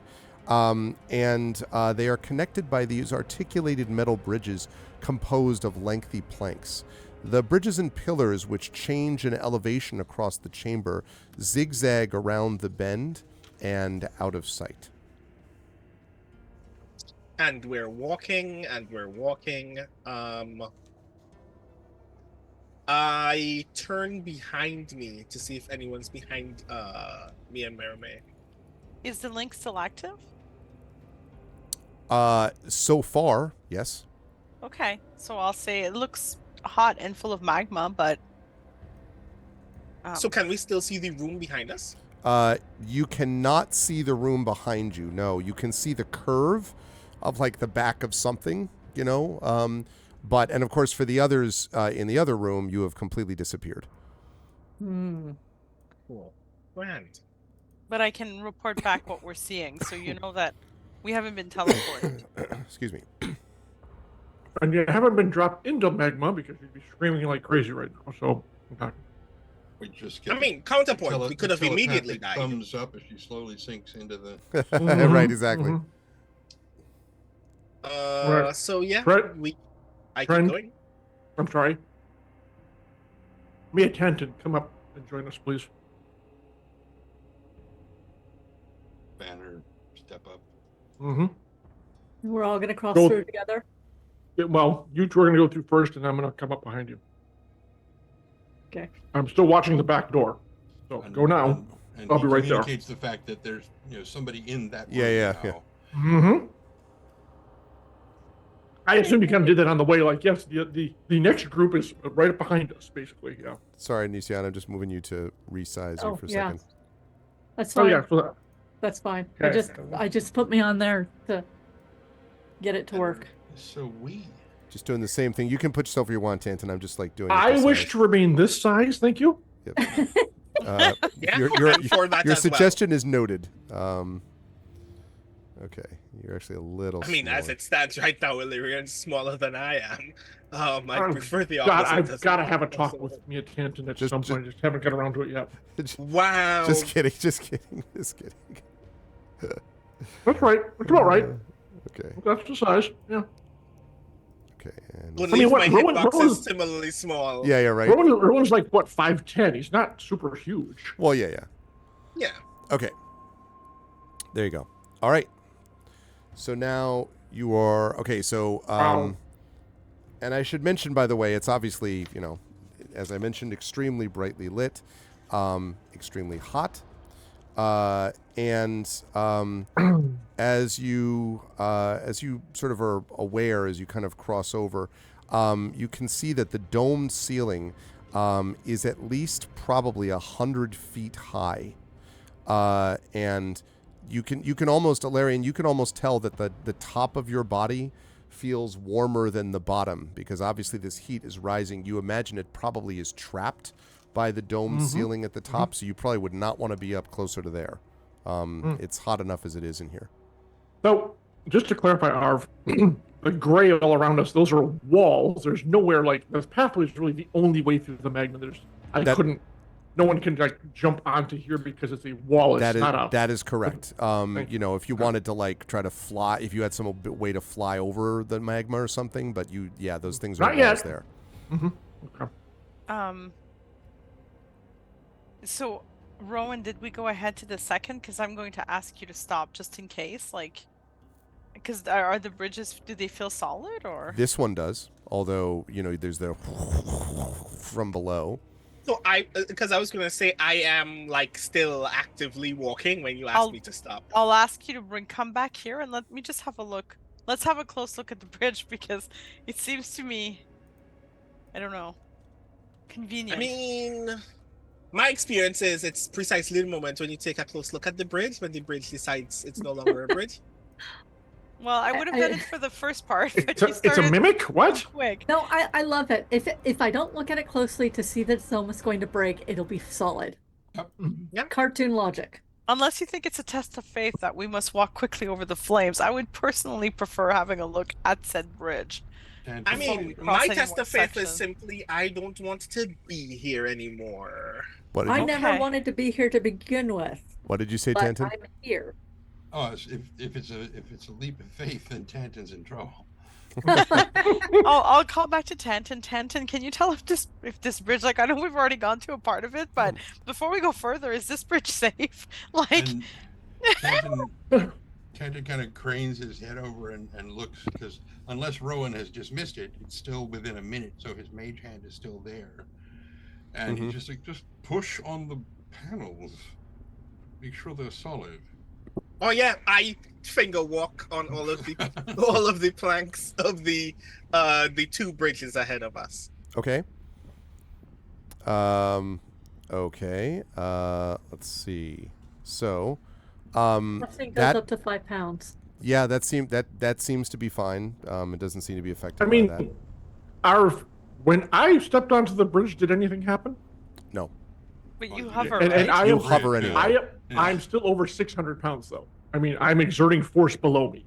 Yeah, nothing has happened on your. That's right. Nothing has happened on your. I'm not weightless, folks. Let's be as that guy on the train found out. I am not weightless.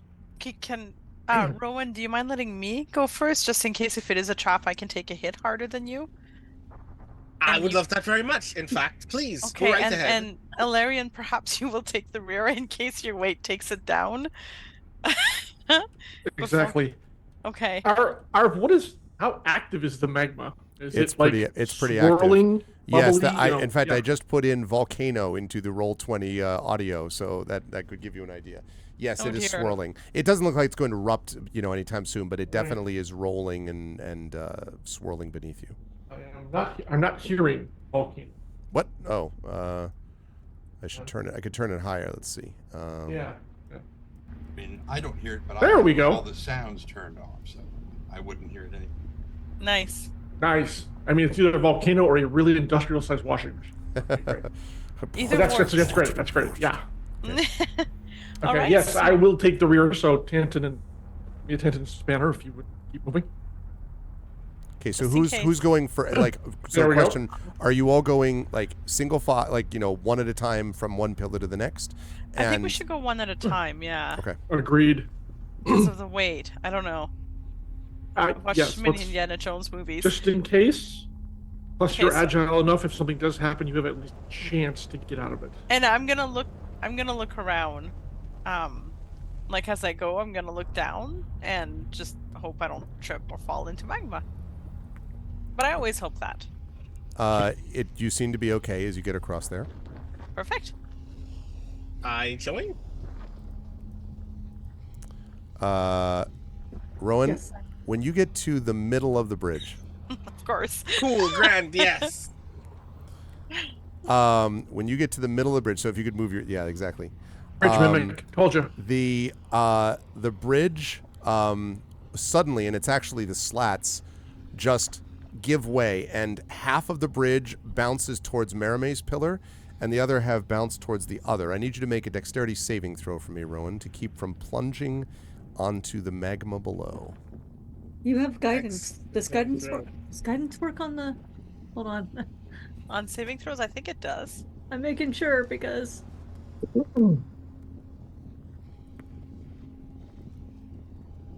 ability checks. I want you to know that as you're making this, my cat has decided to leave the office. So I don't know what that means, but the cat was like, I am Wow. now departing. Oh, not good. Cat's like, not I good. can't The see- I cat's can't leaving. see this. Like, oh, I can't watch this. Yep. It's an Somebody's gonna ability do the check Terminator only. thumbs up after all. Yeah, yeah, and it's gonna exactly. be the guy with the metal arm too. Don't forget, that you got means- hero points. You got, go ahead. Is it possible to do something that requires a bonus action in this instant, Arv?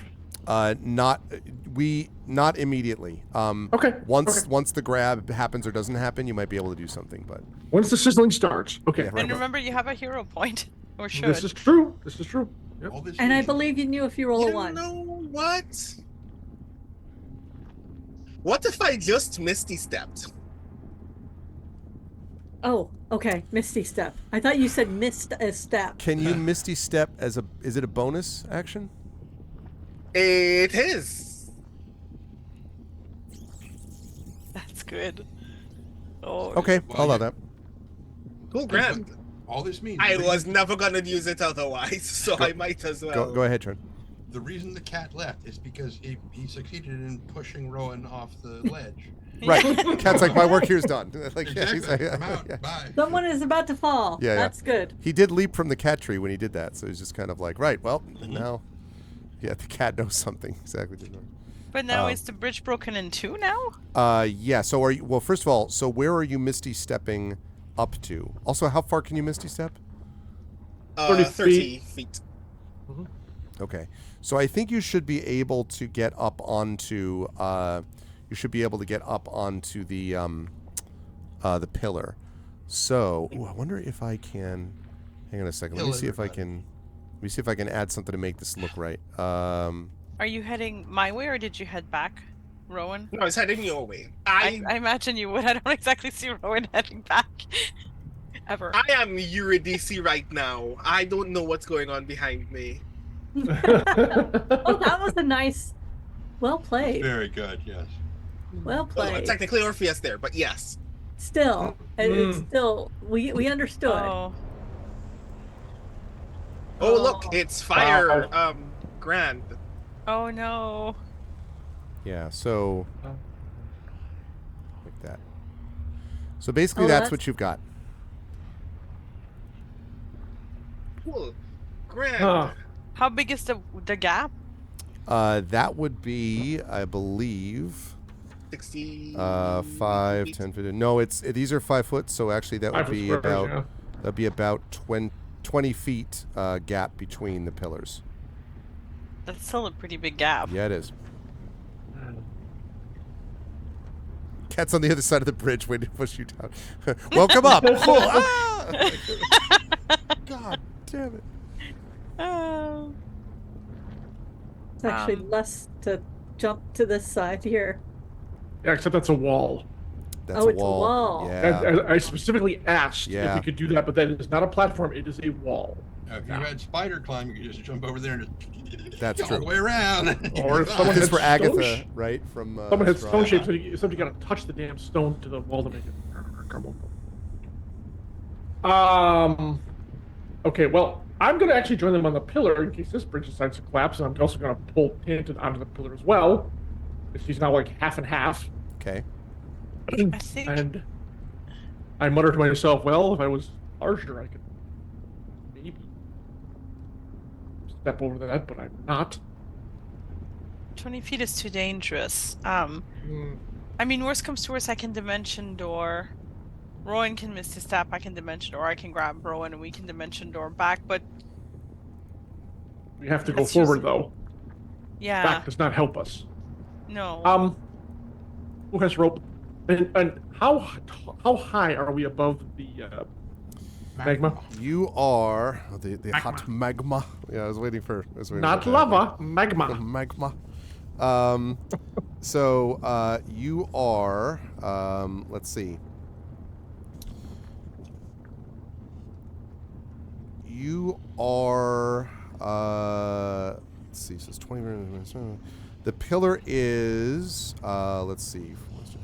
So the pillar you're on right now is 50 feet high. The pillar that sorry, let me rephrase that. The pillar that you were on, that Tantin, Spanner, Alarian, and Nisiana are on, is 40 feet high. The bridge actually extended up a little bit, so the one that Merime and Rowan are on is 50 feet high. And the pillar that's to the east of you, Merime and Rowan, that is 40 feet high again. So it went up 10 feet to that pillar and then goes down another 10 feet to the pillar on the east. So that means that you are, right now, about 40 feet above the magma where you're standing on the pillar. That's Alarian and company there. Right, okay. All right, one more question. Sure. So oddly, I actually have ability to see. It looked like the bridge was actually a trap, and it didn't just collapse from disuse or he was too heavy. It looked like it was actually designed to.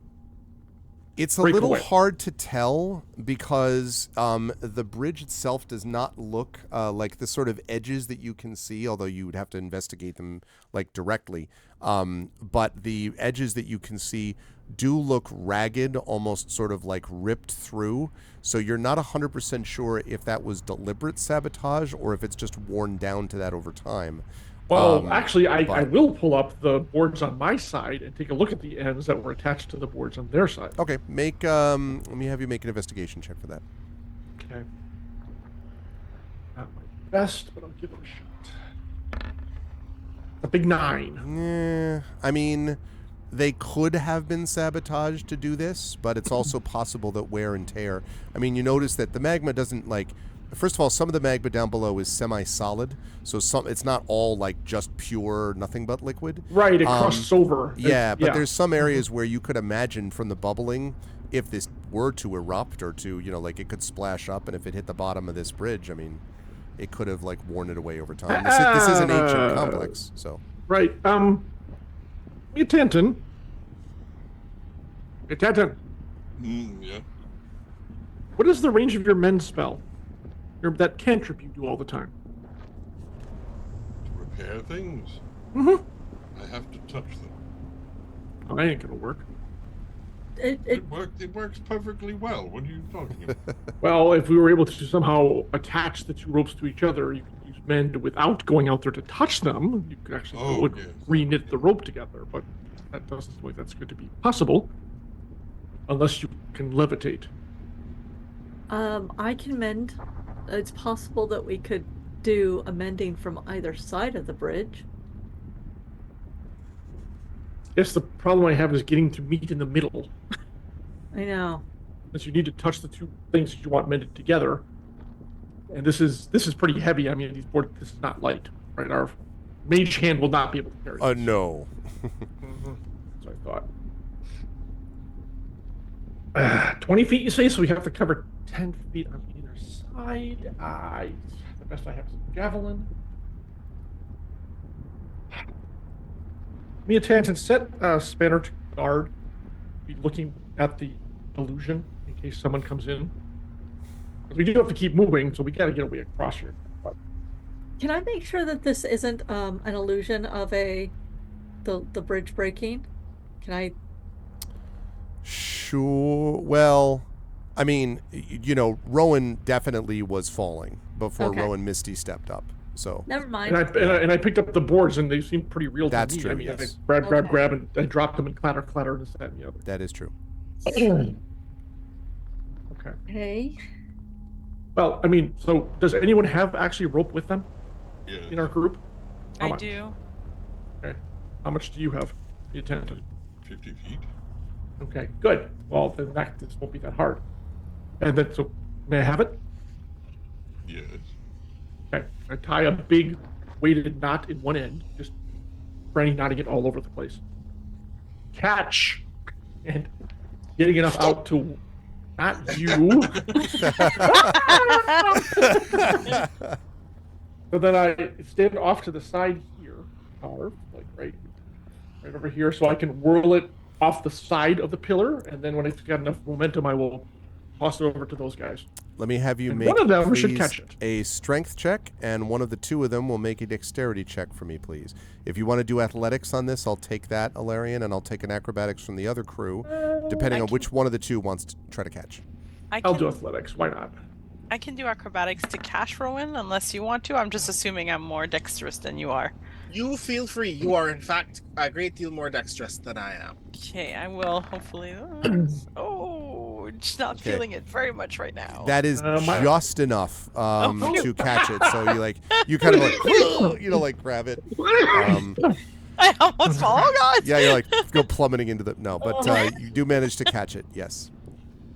Okay. Now secure that end really tightly over there. I am going to secure the end very tightly, and this is not like when I pick locks in front of Valerian. I am actually quite good at this. Okay.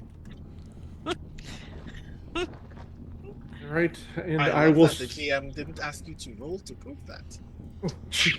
No, I believe that's probably true. He said. It was said with a lot of belief. All right. Okay. And actually, Valerian will wrap the other end around themselves, and they will be the anchor for this end. Yeah, but how are you going to get by? Get there, Nisiana asks. I have a plan. Yes, but what is that plan? It involves all of you getting over first. How do we get? So, Grant, that we've part of the just plan, stretched they the- already... we've They're Stretch already the rope surmised. over, you're going to start climbing. You're going to start handing it over the rope. Hold tight. And by handing, you should never actually do that. You should actually lay yourself out flat, pull yourself, and have an ankle hooked so that you're balanced. Right. I learned that from the Tintin comic Prisoners of the Sun. I learned that in boot camp. Oh, yeah? That sucked. Yours was much more authentic than mine. Well, it still sucked.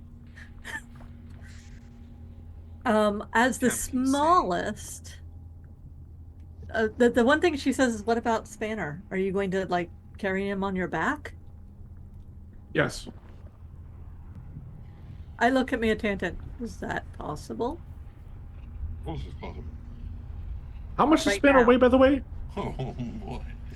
I was waiting for Spanner to just turn into a bridge. I know. If only. I was thinking about it. I was like, it's possible. Is it possible Is right now? Spanner 20-foot long, hoof to hoof? He is Spanner. He's spanning. I mean, it's all, Spanner like Spanner a is wrench, actually a type of not like a bridge. spannering the bridge. Nope. He would probably be about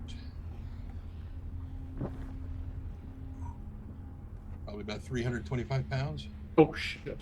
Can you throw 325 pounds? Well, I mean, I can. Just a matter of how far. Spannering the globe, exactly. I mean, the Oh, other Can I obvious throw question him? is, Yes. Should I? Probably not. if Valerian did throw Spanner, the obvious secondary question is it with the intention of Spanner landing on a rock, or for someone to catch Spanner? Because both of those are bad ideas. Yeah, it's all bad ideas. Unless we So- just throw Spanner at the exit. That's not going to help you. That's way too far away. Yeah. All right. Okay. How much? How much dexterity does Spanner have? It moves like a dog can. Can it lock limbs in place and stuff like that? I mean, yeah, and he can, shut down any of his motors. Well, arcane, actuators. Yeah. All right, He can I've lock- got he the can idea. lock up completely Actually, solid. this will be a good test run to see if I can actually do what I want to do. So you two go ahead. We're going to do Spanner next. I will come last. Okay? So, just out of He's going curiosity, to take some scuff marks, by the way, on this, but it should work. GM, Yeah. what is the roll that we're going to have to use to shimmy across this rope? Just out of curiosity. That is going to be probably a dexterity roll, acrobatics. I will. I believe in you, Nisiana. You have this, and you get a D10 of inspiration, and 10 yours is still active, I assume. So you each have 1 die of Okay. inspiration. Well, then I guess I'm going first. I will Slow and glance steady. at the chat to see Don't if anybody's look. inspiring me. Is anyone inspiring Nisiana, chat, to cross over a rope over red hot magma some 40 feet below? God. Just Prince Justin has inspired Nisiana, of course. Oh, Prince Prince Justin, thank you. All right, I will roll. Prince Justin, the should have been Hugo nominated and was wronged. Can I just say, Justin? Shit. Yep. And That story- Nepal is not Tibet. Yeah, and Nepal is not Tibet. That story gets worse every day. God. Worse So- every I day. am rolling dexterity at advantage. Alarian tells you to just move steady, stay focused on your sister, don't look down. Thank you very much for that, Prince Justin. And Wait, Why so- did it give me an... Oh, 19. 19, Okay. right? Yes. Yes, you were able to cross over without too much difficulty, actually, Nisiana. You, as you go across, you can feel the heat on your back, just sort of coming from below. The rope sways a little bit back and forth, and you hear the creaking of the rope several times. But you are able to make across. Yeah, no, I'm with you, Zed. We're trying to be escapists. I'm with you, but Yep, you're right. we you're have right. we all for various reasons have rage at this ridiculous system. Anyway, but Prince Justin was wrong, and so is everyone else in that situation. Before I go, I look at Alarian and I'm like, whatever crazy thing you're going to do, we got this, and I guidance you. You get a D4 on top. Okay. You? So you make your way across, Nisiana. Okay, and you pull yourself up on the other side. All right, Mia Tanton, you're next. Same. You said acrobatics. Dexterity. Or acrobatics, yep. Acrobatics, yep. It's not going to make much difference. So here we go. Natural 20. Wow. My ropes are Wait, lost in the I have to get a description from Tren about what Tanton looks like. Oh my god. Well, when I was a boy, I can't wait for the description. I joined the circus one summer. No, what he does is he just kind of watches as Nisiana's going across, and he kind of just does the double take back and forth at the thing. He looks at the rope, and he pulls out a tape and he makes some measurements, and then he reaches into his backpack and he like something's just occurred to him, and he looks at Larry and is like, "You're supposed to be the anchor, correct?" And he looks down where the feet are not touching the ground, and he's just like, Yeah, when Nisiana went over, they did not budge an inch. And so what he does is he reaches into his backpack and he pulls out a pulley and hooks it over the thing and just zing across the other side. That's awesome. Yeah. Is it self-propelled? Because you're moving up 10 feet, by the way. That He is gets true. a good running start. Okay. I mean, you could probably get at least halfway there, and you could probably pull yourself over. Well, first. he's got to make that adjustment anyway because there's a knot in the middle of the rope. Right, So, where it's right. been tied together. No. The knot was tied at the end. What are you talking about? There's no knot. In the Oh, middle. right, because it's You're not clear that- all the way through. Okay. If you could get up enough, you want me to shove you? By the way, I'll be happy to do that. But just you could get if you got enough momentum. Yes, you could zip all the way up there. Yep, that's what he does. He just, But the pulley is awesome. That's hilarious. Okay. All right. Make sure that rope is really secure on this one. And Okay. okay, and then I unwind the 30 feet or so that I have, and I harness Spanner Okay. really securely into it, like he's Well, webbed. Before you do that, just to confirm that Tanton does make it over, no problem. Just be clear. Oh, Sort yeah. of zips over, and lands on the other side. I was thinking about like Jedi Fallen Order and Survivor both have that, like where you have the reverse. You're going up there. If anyone who's watched will know what I'm talking about. Okay, although you don't have. All right, the man, Tanton, BB-8s move your that butt way. off the column and over to the other side. So yeah, now Tanton is on. Break on through Right. to the other side. Yes. Okay, and that leaves Okay. Spanner and Larian. Yeah. So I take some time to envelop good old Spanner in like a harness of rope, so he's securely tied to the end. Okay. And then I How do pick him noisy. up, and yes, he is heavy. yeah, he is. Okay. And that rope needs to be as secure as you can possibly make it. And I pat his head. I'm sorry about this. And then with that, I hold him out and let him go, so he will fulcrum. And yes, he'll smack into the side of the pillar, but he'll be over near the side, and then between the four of them, they should be able to pull him up. Right, so that's why you figured out the 20 feet. Okay, so yeah, Uh-huh. so he slams into the side of the pillar. I think he's going to take, let's see. I'm Yeah, gonna probably a roll. little bit of damage there. Yeah, he will. So he's going to take 4 points of bludgeoning damage as he slams into the pillar. And all of the 4 of you on the pillar kind of feel the thing rock. And then you hear da da da da ha da dum bum bum bum bum bum, and it rocks. And no, I'm just kidding. It's not actually from Okay, the I was Fellowship of I the was Ring. suddenly very. I was We do making not need that happening. I was making a thank you. Fellowship of the Ring pillar cracking joke, but no, that doesn't happen. Okay. So Apparently, I have no humor. no, just kidding. No, it slams into the. I understand this is a very unsafe situation. So it slams into the pillar. So you can now pull him up, and I imagine with the 4 of you, I don't think you have to worry too much about that pulling him up. So I would say Spanner is able to get up to that side, and then you're on that. Get a bit crowded on that pillar over there, by the way. At this point. So, would you like the rope back, Ilarion? I'm just gonna move Spanner over there so I don't forget. Yes. In the process of doing that, as you grab him. Oh, sorry. I didn't. I was about to drop him between me and Nisiana, and then it started going. No, my bad. I figured I would do it before I forgot one way or the other. Yeah. Okay, so while that was happening, by the way, I was really watching the rope. How stressed did it look like with 320 pounds on it? It looked pretty stressed. It was creaking. I mean, at least it sounded like it. It was creaking a lot. I mean, obviously it was going to be taut because of 300 pounds. Of course, Yeah. it was creaking a lot. I mean, it didn't break or fray, but it definitely was. No. And it's hempen rope, not silk or anything else. It's just. Mm-hmm. Still, I really wish I was a bit lighter in this instance because Well, the question is, how immune are you to lava? I'm not. Well, then. I'm gonna throw the rope back towards Ilarion and say, "Can you steady it? I'll come your way and I'll dimension you door you further in." Fox, goose, and green back. Yeah. Yeah. Because I don't think we have the rope to carry him through, right? That's actually a really good idea. Yeah, it is.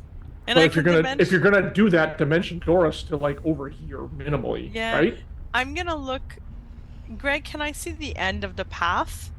Yes. Okay. But can she see it from over here? No, Probably you not, cannot see okay. it from over there. Yeah. So You can but I see it can from bring us- where you are. You could see basically through the pillars to over here, which look like 2 sets of maybe looks like a set of doors over here. Okay. So I will I'm just gonna head back, and my goal is from as far as I can see from the pillar where Ilarion is.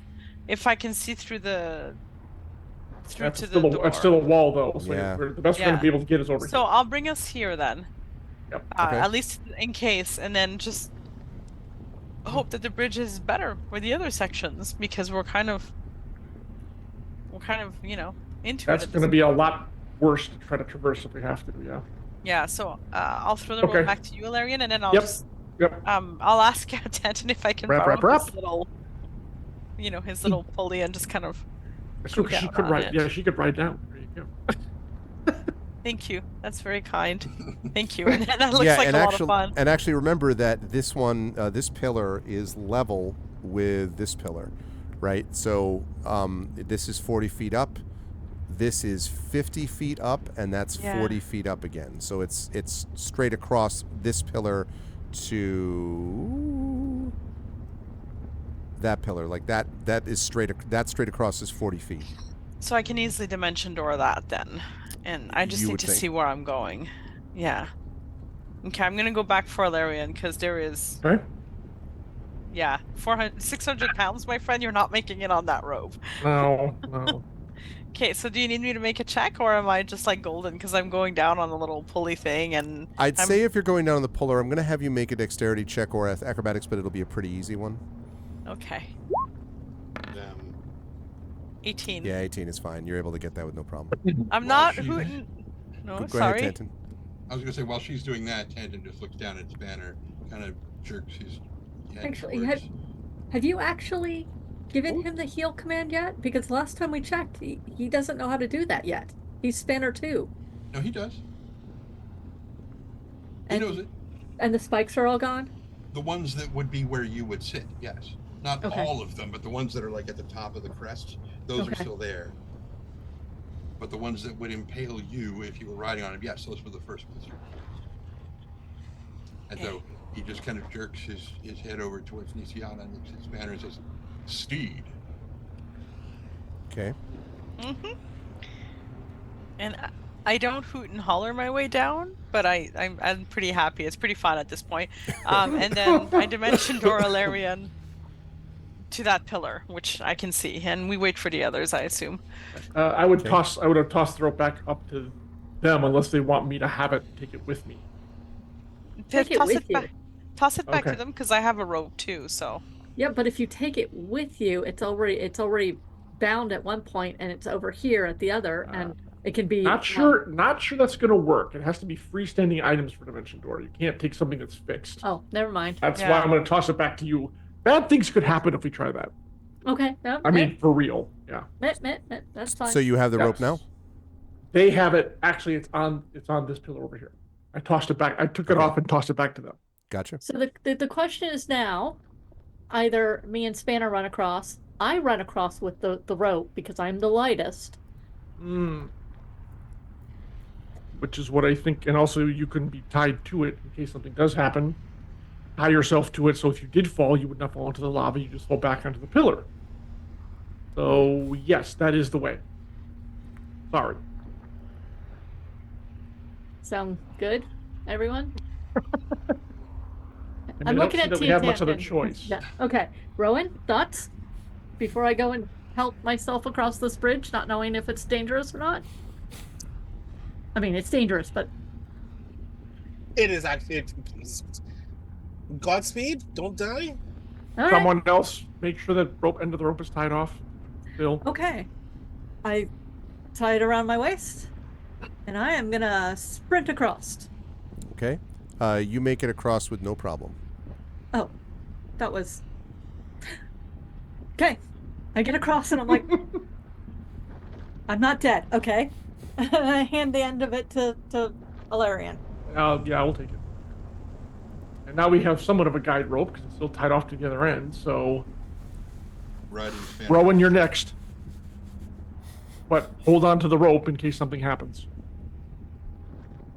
Were you riding Spanner across the bridge? No. No, she just went herself. Okay. Because I'm the lightest by myself. Just Uh huh. We can tie something around Spanner's neck and have him run, and if he breaks it, we can pull him out of the lava at the end. I tie the rope to my body like a sash and I run across the bridge. No. Before you do that, stop. Leave it tied there. I'm holding it so it's a guide rope. Hold on to it as you cross the bridge. In case the bridge collapses, you will hold on to the rope. But don't tie it to yourself. That puts the rope on our side and leaves Mia Tanton over there with no rope. Just tie it off and It's a use it banister. as a guide rope. Yeah, yes, exactly. Okay, that Yep. makes a great deal more sense. Can you tell I just don't want to be here anymore? I don't want to be here anymore. I know you want to be here to begin with, but we have to be here, so there's no use. Okay, yes, I'm doing the thing, but I can do it. And I tie off the rope. And I cross the bridge. Still very quickly, but I do cross the bridge. You make it over without a difficulty either. Okay. So the rope now, Mia Tanton needs to put the rope around Spanner, right? Correct, because 320 pounds should be enough to keep him upright. Mia Tanton doesn't weigh. Yeah, that should be fine. He's only 260 pounds. It's not as heavy as Spanner. Right. Yeah. Okay. So yes, tie it securely around the spanner, and you're up. Yeah, Thordax wondering why you don't have a Spanner balloon. Like a Spectre Gadget deal, like. That's true. That's true. Well, if he would just put the blades in Spanner's head, Spanner chopper, I mean, Spanner copter.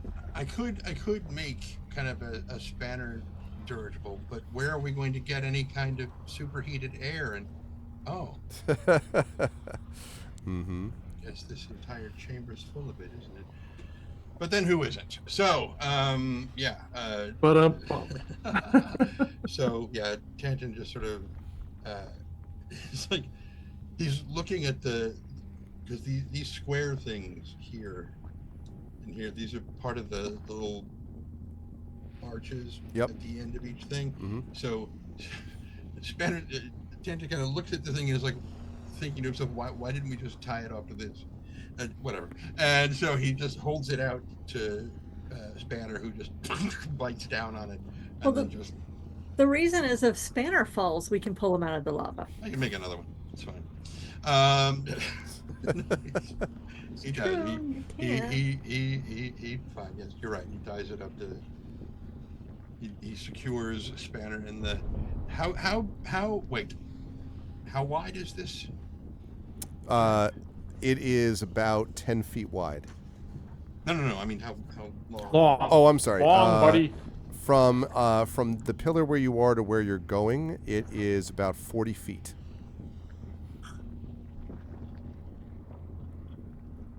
Yeah, it's not. It's a little slightly short. It should be 40 feet about. Yeah. So, if that gap is 40 feet, and then that means probably 10 feet on the side where everybody else is over there for everybody to hold on to and secure, that leaves no rope because it's only 50 feet. It leaves no rope to secure, like to tie the harness thing around Spanner. We don't have that much rope there.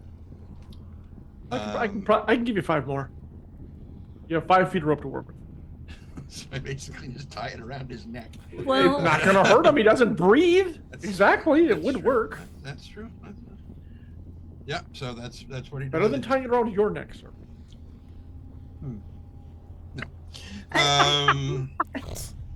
And so yeah, ties it around Spanner's neck and Okay. Oh, head and starts yeah. making his way across the bridge, kind of holding onto the. Okay. Good. And sorry, with Spanner waiting still, like Yeah, that's what I thought. Spanner is He's the anchor, right? Yeah, So yeah, sure. you're able to make it over with no problem, Tanton. Whee! Okay. Excuse me. Sorry. Pardon me. Actually, Rowan, you and I need to trade places on this pillar. Move yourself over to the corner. If you say so. Yep. All right. So I will be pulling the rope in as Spanner goes across the bridge. Okay. All right. And when you're ready, I Smart. will be attention to give the command. Does so. Okay. And Spanner makes his... begins jumping across the bridge. doing. Yeah, no. Spanner makes his way across, and despite the occasional, sort of below the slight movement or rumbling or slight little spout of, lava coming from the magma, Spanner makes it across without difficulty either.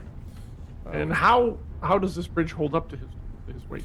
It does not seem to be like it bows slightly or bows slightly below, below the weight, but not by much. But sturdy. honestly. Sturdy. Yeah. Yeah. All right. Okay. Right. And so now you were on that pillar. Yeah. And Chad, Yeah, I the will move this longest one, thank you. Mm-hmm. These are true facts. Larian glances at Maramay and can only take one person at a time with your dimension door, right? Unfortunately. Very unfortunately. maybe you should take a Larian or Spanner. No, Larian. Well, let's see if we need to first. I mean, keep in mind, I was able to walk across this bridge without any problem. It was only this one that was difficulty, and this Yeah. one looked actually fairly stable too. So let's not blow our magic until we have to. Okay. Mia Tanton, can you, now that we've seen the break on the one bridge, can you see if you can spot any, maybe it's asking for a lot, but any weaknesses on this bridge? That Certainly check it. I will have to get close enough to make an inspection, which means I will have to be out on the bridge. There's an easier way. I hate to suggest it, but it's true. And that is that we send Spanner out first. True. we can tie a rope around him and pull There him is back. a rope tied around. There you go. True, there is one. All right, that sounds like a good Mhm. plan.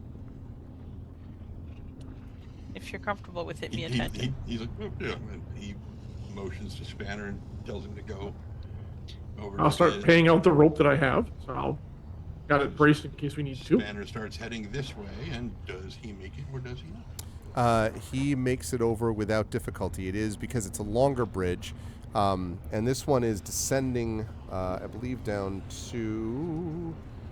Give me a second. I think I said that one is 30 feet, but let me check. Yeah, that's 30 feet tall. So this is he's descending basically from the pillar where you are down to that one. So again, sort of sinks slightly below his weight, but not really anything problematic. And once it gets to the other side, he turns around and plants his feet and just anchors up. I can go next. Mm-hmm. We just go lightest to heaviest at this point. Okay. Okay. I will head down. Okay.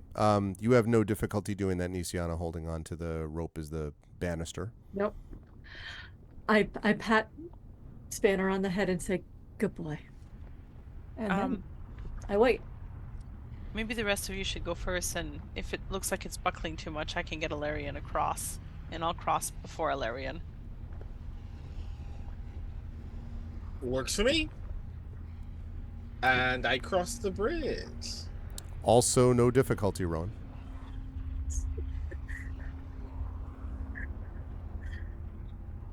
And Tantan does this. Okay. Also, no problem, Tantan, as you go across. I will grin back at Alarian and say, I think it's going to be fine, but, you know, if you fall, remember to keep your hand up. And I will, like falling in, like, you know, in grain, I will cross. Hey, Dale Davis, what's up? You make it with no difficulty.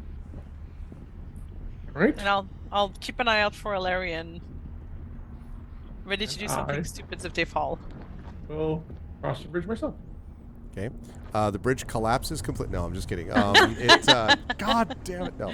A lava demon eats you. Exactly. No, you make it over also without difficulty. All of these bridges seem to be quite stable that you've been Except for that one. I was gonna say, And the one right in front of us. And We as breathe get upon there, and I think to the link, you realize that means we can't come back this way to get out of here. Yep. yeah, Mary May and I already had a conversation about that.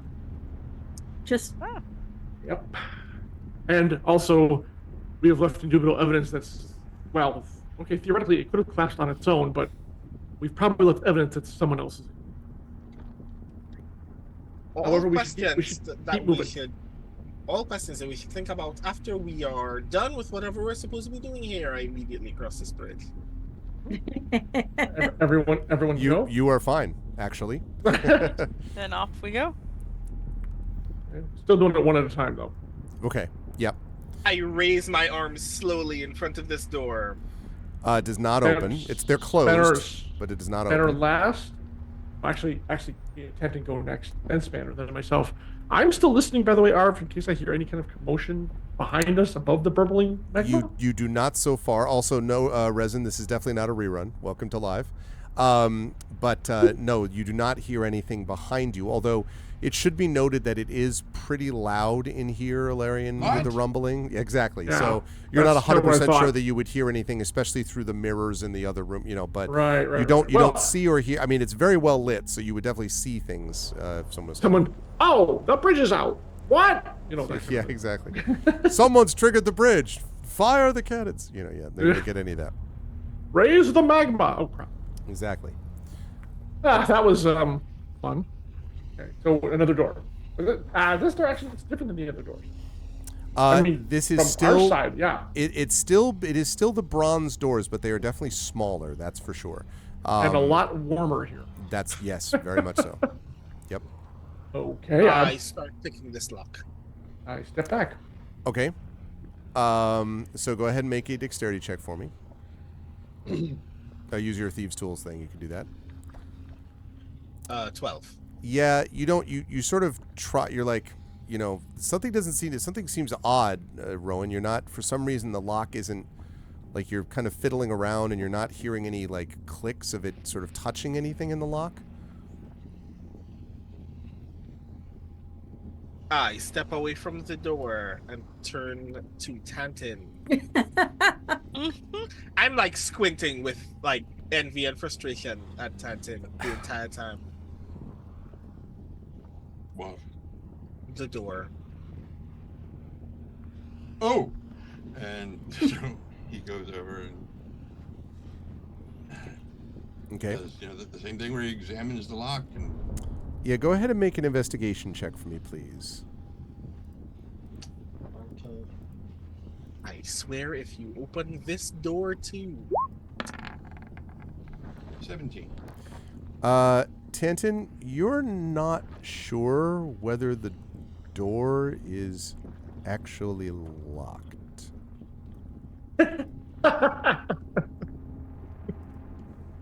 Is there a handle on it? There Or, is. Okay. Are the hinges on this side? Yeah, the door opens inwards towards you. Great. We're already crowded enough on this. Pretends to fiddle. Heck! This was a real difficult one, but Yeah. And so he's just like, yes, that's got it. Got it. yeah, it opens. No problem. I love me a Tantin. Oh man. Rand, thank you, Mia Tantin. And just like dejectedly walks into the room. And I have a new map for you folks. Oh no! Wow, we are really Maps on maps on maps. I know. This one is entirely lava. Not I was exactly. kidding. Wait, are we in a Hollywood Squares now? So, Right? Ooh, fun. when you walk into don't wanna be this this big. area, there is a single stone archway which stands open at the tunnel's end. And the arch's keystone has a series of, I'll adjust the sizes of everybody in a minute, has a series of 9 squares which are arranged in a 3x3 grid depicted in relief. A single black hash mark indicates the leftmost side of the left center square. From left to right, an inscription flows across the archway in common. Right is right, saith the blood. Up to the heath is only right, but down the hoe, the scythe, the plow, down the seeds of blood right red. So I'll say that again. So, right is right, saith the blood. Up to the heath is only right, but down the hoe, the scythe, the plow, down the seeds of blood right red. So we have to go right, up, right, down, right. A, B, A, B. EVAV select start. Was anybody hearing Zank from Dungeons and Dragons at the bridge at that point? Yeah. I've already stepped on that trigger stone. I'm actually Right? really glad, Bonnie, that you caught this, because Jen is going, maybe we should follow the thicker lines on the Oh, screen. well, And the then- first. Yeah, no, sorry. Well, the I just took up the second time you went through because you said right twice in quick succession at the beginning, and then I just wrote down every direction in the Oh. puzzle the second time. I might be wrong. I might just be leading us all to our death. Whoever. No, I love because you're escape going rooms. first. So, Who you know. thought this was a good idea to have this kind of thing in a temple? Now, bear in mind, this is printed on across the arc, so it's not like some magic mouth has just said this to you, and you either scribble it down as fast as you can, and that's your only chance. Yeah. You can read it. Did they say so- seas of blood or seeds of blood? Like, what was it? Right. And all the I- directions are underlined, so it's. Yeah. But it might be Okay. some. Yeah. Yeah, I wanna but do a still, Nisiana's like, who thought this was a good idea to have this kind of thing in a temple? Go ahead, Ron. I want to specifically observe if there is anything noteworthy about the path that comes to mind, and I'm gonna like literally describe the path, and I'm observing the path consciously. Okay. That's what I'm looking at. I'm looking at from where we are standing, from the perspective that we're looking at right now. Mm-hmm. Right, upright, down, down, right. Right. Two rights. So, and what might be helpful actually, Marame, is if you draw what you're, or Rowan, like using different color paths, like what path you want to take. Oh. You know what I mean? All right, we can do that. Yeah. Okay, I'm good at picking up language things, but I am bad at being Like able to right? visualize them. Like that? Right this way? Well, but don't do it with a measurer. Do it with a freehand, because you can. That way you can. Modify as needed. You can and you can create a path that goes all the way. So Oh, freehand. Okay, I see, under the brush. exactly. Okay. I mean, okay. I'm gonna let you guys do that because I'm confused. Okay, so are we starting with, do we assume, what did you say at the beginning? There was a like a hashtag on the left hand most or something? There is a single black hash mark indicates the leftmost side of the left center square. The leftmost side of the left. Right here. Help me. I said right there. Right, Arf? That would be the left. Yeah. Okay, Yep, so we right there. start here, That's the Okay. starting point. and then we go right from here. So is this right? If we're facing it? Yeah, I'm concerned you have to go to the right side of the square. Yeah, I think if we're facing the relief, it's this right. That's Okay, so such a bad line. so right, and then we'd go up. But then there's another right. Right, up, right, down, right. Right, You know what? Let me write that down too. up, right, down, right. Unless I missed a direction. Well, No, yeah, that's Right, up, right, down. Oh, look at you. You're so good at interpreting data. Okay. So that's Oh. thank you. I'm not visual. I'm good at words oh though. yeah, there it is. Yes, he's got it. I think that's correct. That's smart. So- Okay. Mhm. It would be Thank go you. to this one, then this one, then And this one, Up. so. I want to look specifically at those this one.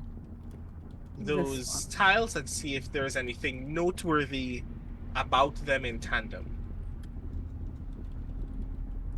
Uh, Other than the huge glowing arrows. so looking at so you want to look at, so say that again, you want to look at the tiles. Yeah, with the tiles that we have just drawn connecting lines to, Right. I want to study them alone to see if there is anything interesting or unifying about them, about those tiles or that path. From what you look at, the tiles themselves don't really have anything distinguishing them other than the fact that they are separate tiles. You don't see anything in particular that notes anything other than the only thing that's different is the one that has that has that hash mark on it, but everything else, which is the leftmost, left center leftmost thing. But other than that, no, it's pretty much the same. Okay. Then the only question I have is that first square so it goes right? Do we need to be on that square when we start right, or do we need to be where we're standing right now to go right? I think where we're standing right now, because it makes sense according to what Brandon. Yeah. Okay. So the mapped problem out. I'm having, and this is maybe I'm overthinking it, is if we're facing the 9, right would actually be this way. this but one. if the relief is the way that we're supposed to conceive the space, then it is written that way specifically to deceive us into thinking so. All right. Because then we would run out of up would right be to going, go and fall into lava. yeah, and right up would be tracing the steps back and forth again, which doesn't really work. I Sleep well, think he's Hilmus. got the right path. Night, Hilmus. Approximate. I'm willing to trust Had a you, I hoe just- down and ate some seeds. All right. No, it's the Matthew McConaughey selection. Yeah. I leap onto this platform. Or you mean, well, enter the room because is more of what it is rather than Yes. platform. Okay. Jen So- is just standing there looking at the inscription, just going over it again and again. Okay. So when you enter this one, Ignore the purple. I screwed up. so this is a square stone chamber, God. which is lined with stone sarcophagi, and there are 2 on each wall that are flanking 4 doorways, and the sarcophagi are painted in vibrant colors. Ooh, sarcophagi. I don't want to be here. I don't want to be here anymore. I'm not enjoying this. I just keep going. Okay, Let's wait so for- to be clear, you can't. So the door is not open yet to that side. Aha. Let's wait till we're all together. So in case anything does pop out of sarcophagi, we're not going to get eaten. Right now, the only door that's open is the door to the west that you came from. Me attempting I to go. hope we don't need to fight anything. I would like very much not to have to fight anything. Me too. Sarcophagi, bowls of blood that we have to put our blood into while being monitored.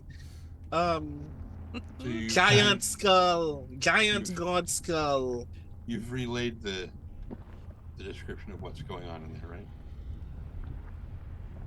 Yeah, we still have the mental connection up. Yeah. so- Yeah, I've relayed everything and said maybe we Are should you all- still studying the inscription, Yes. Kenton? Okay, and I'm going to hold off until you're ready to go. What colors are the sarcophagi? Oh, what colors are the sarcophagi? The sarcophagi are varying colors of red, blue, green, and purple. Okay. And Tanton kind of leans back and looks up at Ilarion and points at the word Heath. What color would that be? Greenish brown? Wait, heat? Heath. Yeah, Heath. I thought Like that was bracken, like the moors, like to Ilarion it's a greenish brown. Yeah. Or a dull brown of some kind. And they tell you that.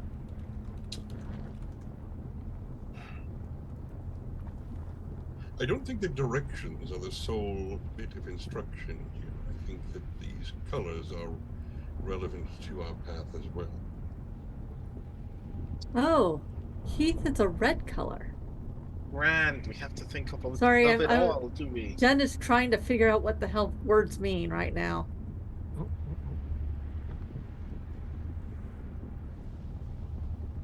I guess I should actually make an intelligence check to see if I actually know that heath means red. Yeah, I always think it means green too. I don't even So- know what Heath is. All right, I've may never I heard make the an word. intelligence check to figure out if I know what heath means? For me, Heath is always synonymous with heather, and heather being generally very green. Right, I Well, know it that. comes so- from the swamp, but there are colors that are named heath that are red. Right. Which is not certain if that is true in this world. So I'm going to make an intelligence check, yes? Okay. To determine what What again? heath actually means. Oh, okay. If it's green or if it's red. Okay. Can I figure that out? Sorry, it's not. Well, 19. That's It's good. pretty good. as far as you know, when you've seen Heath, it has been kind of a brownish reddish color, maybe like Dried blood. yeah, Blood, yeah. I'm like, exactly. okay. Why is that? Why I don't know why that would come to mind. That would exactly. So that's what Nisiana says. Heath. Dried blood. Brownish red. And then I look at the brownish red coffin. Sarcophagi. What direction is that in this room? I have now put where all of the different relevant colors are on the map on each of the sarcophagi. So we've got green, red, purple. So if we were writing from the heath, Want us to we look would at go this way. I still And think like I'm staring at that door. I think the original directions are still correct. I think can we open the next door? Right now, maybe there's. we need to, Oh, sorry. I'm sorry. Go ahead. so like right now maybe we need to like play with opening some sarcophagi to get the door to open. I don't know. Have you tried opening the door? Does it turn to Rowan? Rowan, does the door open or? I try opening this door, it doesn't open. Does not open. Okay. I try opening this door. Also not open. I think like we're taking the clues from the same puzzle. So I think we should keep maybe some of the clues in, but I feel we should go right still. Like your original map that you laid out. Assuming that when we solve what's in here, that door is the one that actually opens. There's no guarantee it will.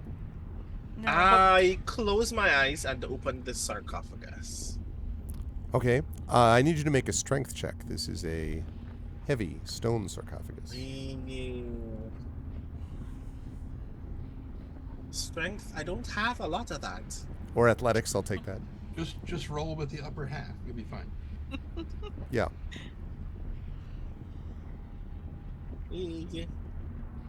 See? Oh, there you 19. go. 19, which is a critical success. That was a natural 20. A natural 20, yep. Well, yes, it So was. you're like, and yeah, you lift it. This is the strength of someone who does not want to be in this room anymore. Exactly. Adrenaline. You may have a -1, but a natural 20 is a natural 20. Natural 20, that's true. When you open it up, you look in the sarcophagus to see, to your horror, that it's empty. Cool, grand, it's empty. Jesus Christ, it's empty. But it was made for you, so go ahead. I opened the next one. Which is what? The other red one? The other red one. Okay. All right. I need again that strength check. Nothing. A natural 1. Natural 1. So you're like, I've never seen a 0 before. It's so heavy. It break is an so L.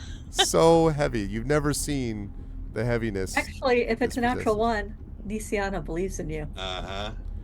Oh God. Oh, that's true. Okay. Otherwise, you were going to critically fail so bad you accidentally cast Fireball. Did you note, by the way, that he critically failed on one and critically succeeded on the other end of that advantage-disadvantage? Beautiful. Yeah. Like that's I just need that to happen again in reverse. yeah. It doesn't. 14. It defies you. Cool, Hilarious. grand. He is going to rupture something. I don't want to be here anymore. Possibly. I don't want to be here anymore. Have you committed this to memory so we can move on? I'd like to have everyone inside the room before. Canton has. I haven't. Yeah, I would need can it somebody written actually down. put that Considering in, this is in a Larian chat talking to or you, something? then You want me to read? Let me read it one more time. Not going to help me. I need it. Printed. You need actually printed. Okay. Well, does Yeah. someone want to Yes, write it please. down while I'm? How? I think I have most of it. So maybe go over it one more Sure. time and I'll go slow. So it's right is right, saith the blood. Up to the heath is only right, but down the hoe, the scythe, the plow, down the seeds of blood right red.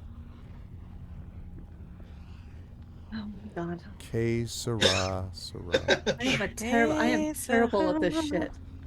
Okay. Down the seeds of Blood right red. Yep. When you have it, Marie, can you put it into chat or somewhere so we can all see it? Yeah, hang on. Yeah, because see, what I'm saying is the first part of the heath is only right, as in it is the right way to There we go, go. but you have to actually, but down the hoe, the scythe, the plow, down the seeds of blood, right red. My interpretation is, yes, you should go, good to go that way, but you need to go the opposite way. So I am out of my forte now. Fuck. I don't know. up to Because the heath. path that Rowan put down makes sense, I'm tempted to say, like, because the words are so oddly used in that riddle. Right is right, up to heath is only right, and it shows exactly which square to start at too. I feel like maybe my idea, we're overthinking this one puzzle, and this is just the direction of the map. I Okay. observe the two doors. I'm just like staring at the two doors, trying Okay. to see if there's something unique about either of them. Okay. Did You mean by which two do you mean? Like north This and east? one and this one, yeah. Okay. Okay. Investigation, please. Investigation. There you are. 13. Not in particular. The one thing you will say is that these doors are not the bronze that you have seen elsewhere in the complex. They seem to be sort of stone doors, but other than that, they're pretty much the same as you have seen elsewhere. Up to the heath is only right. Mia, Tanton, and Ilarion, do you want to come in and have a look too? Maybe Right it's here. better. Oh, you are here. I'm sorry. I didn't see you. You're right beside me too. Oh! Hello. All right. Ilarion, you're going in as well?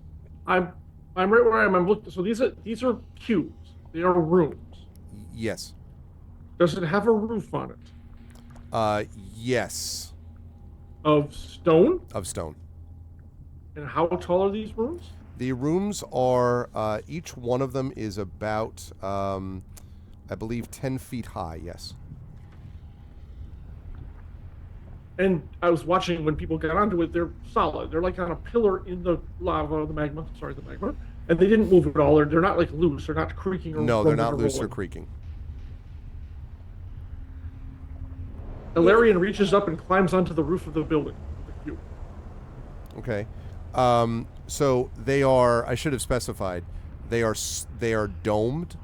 So like each of their roofs is domed. I mean, they're not high domes, but they're... But it's tricky enough as it is. Yeah. Okay. All right. We do not want an Ilarian kebab. No, all right. That's okay. Once I get that high to see, then I'm like, right, fine. I will come into the room. When you come into the room, the door closes behind you. Yeah, Oh. that's what happened. Oh, this now door look at open those now? first two cops. Well, so if Mermaid does that, are you going to that one? There's a handle on each of these. So I'm going to try to open it now that the other one's closed. Why not? it does indeed open. Okay.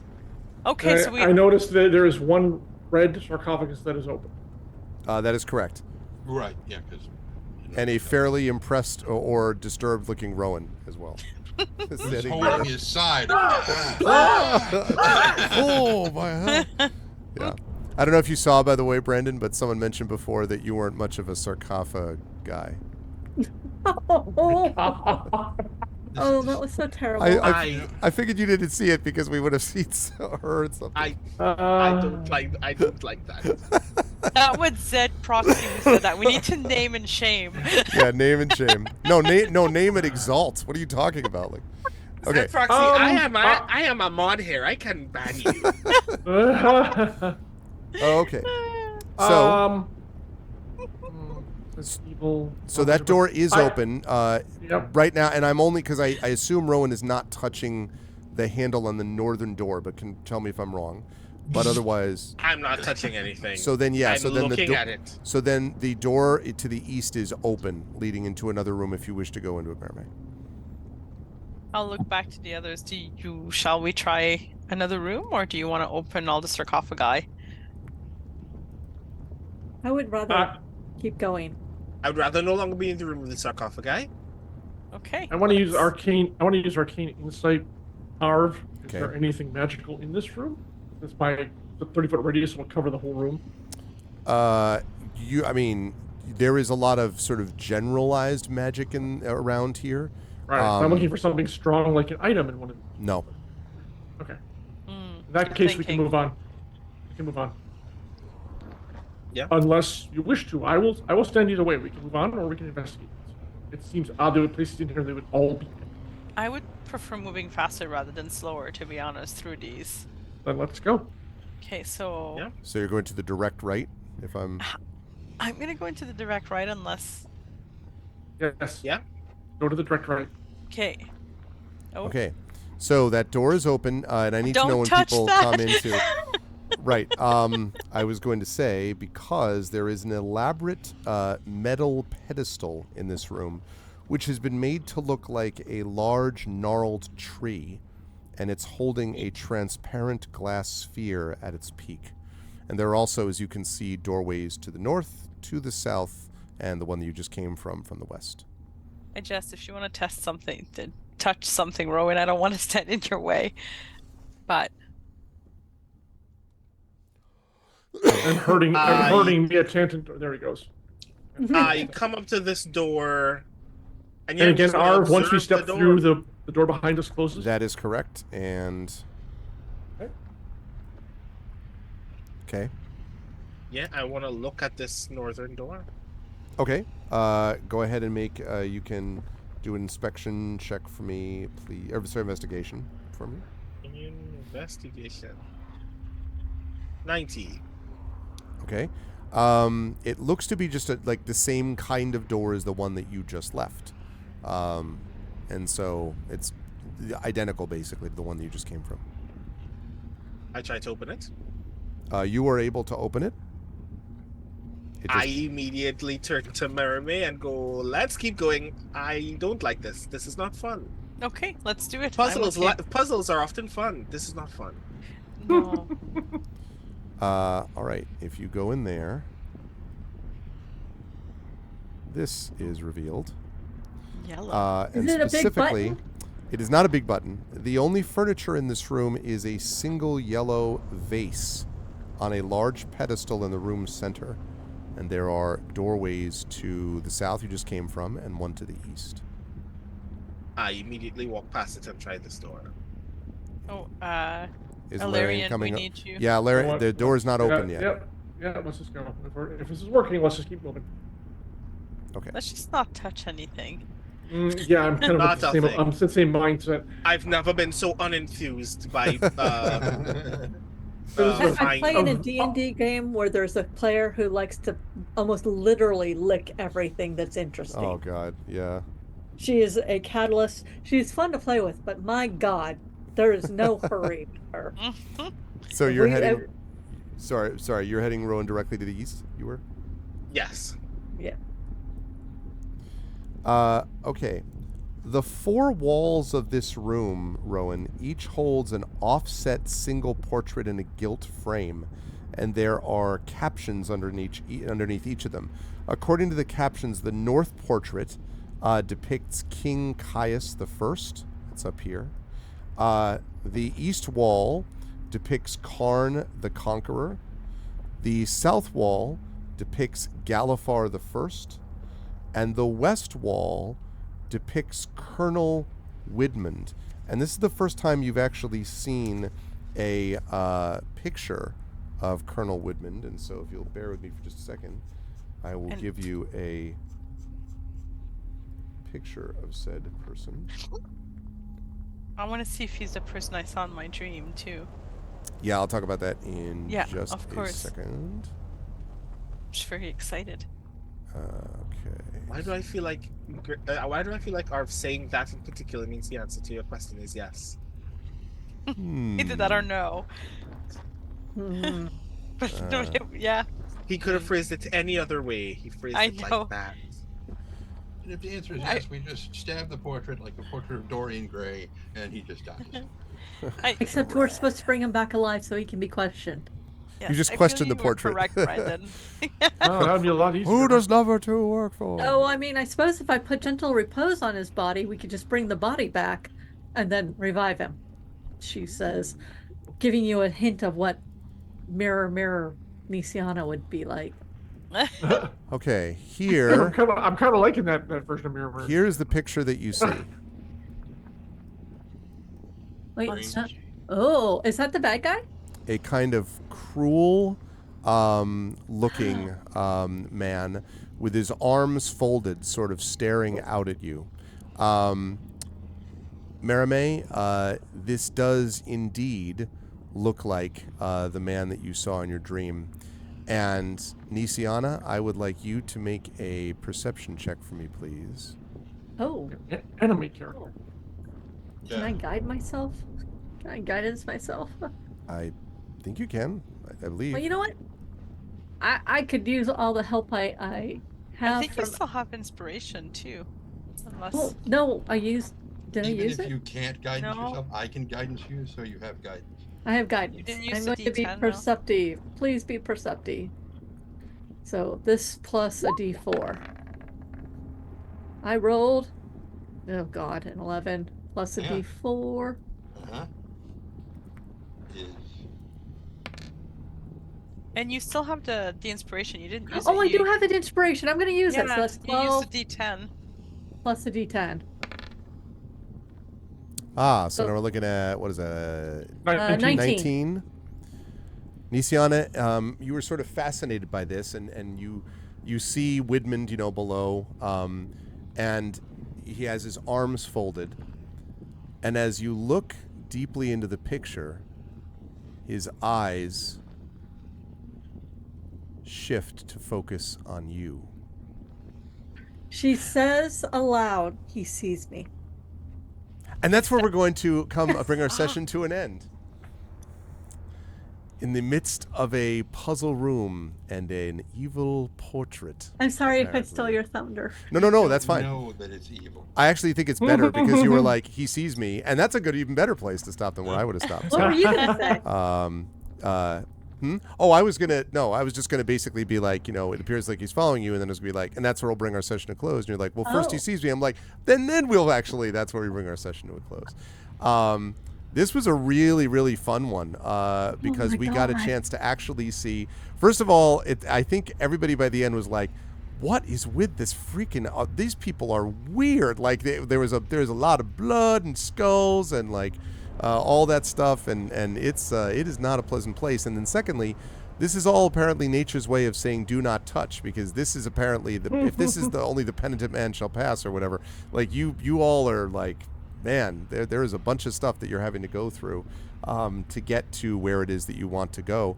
And you've made excellent progress to get there, but you have not found this Widmund person yet.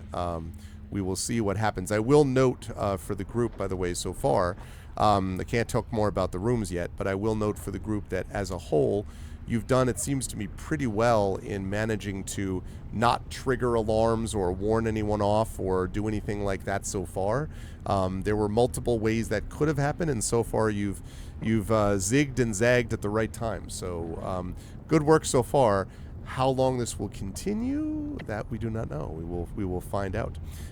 Right, Horns fan, you immediately thought of the penitent man shall pass. Yeah, I was just like, everyone was like immediately also calling out like Indiana Jones and a whole bunch of stuff, a whole bunch of reference points. So good stuff. And I think this time I'm not going to go back to the ziggurat. I'm going to stay on the map screen because we get to see what all these people sort of sitting in this room as they're doing all that. I will start with Brandon O'Brien all the way therefore to the right. So I'm starting with you for a change this time, Brandon. Yeah, Rowan, I love the idea that Rowan's sort of process with this is just like, none of this is good. Like this is really terrible. And ever since you were sort of declared as like, oh, you must be the Emerald Claw guy, but then Marame had to kind of step in when you were, having a little bit of difficulty on the deception front. It feels like Rowan's just been like, so the sooner we get through this, the better. Even when everyone's like, wait, hold on, wait. It's like following like a toddler running down in the mall or something. Like, don't go left, don't go right. But of course Rowan is doing that partly because this place is no fun, and also because, confidence in the people around them. Plus the running gag of the fact that everyone has thieves' tools except Rowan. That's also very funny. I was not quite everybody, but still, it was a lot of fun. Yeah, exactly, Divinoria. Let me out! How did you feel about the session tonight? Anything stand out for you, Brandon? And where will the fine folks find you next? Yeah, yet again, this is one of the things that Rowan is not good at and does not want to continue doing. I think what is interesting about this setup, and like the thing that I decided to lean into ever since like I failed that deception with Hadriana, is not so much that this is disgusting and off-putting, although it is disgusting and off-putting, because I've probably done that on a con before. It's just the idea that like the way that I'm interpreting this mission is this is already leaning towards the point where it will go badly. So we need to get in and get out before it does. We already have one eye on us. God is watching me from inside my brain. Everything is on fire. Um, Blood, so much blood. I just want to leave. Because if this goes poorly, we don't even know how we're getting back out.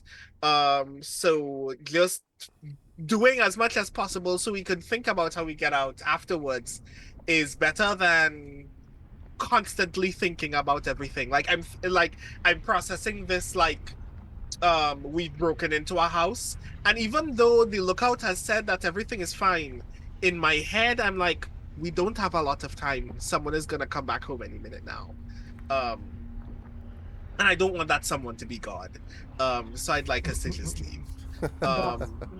Blasphemy. It could be Eberron, fine. Skull Blood God. I don't want to. I don't even want to know that guy's name. I'm glad that he's not thinking about me anymore. I don't want to meet him again. So yeah.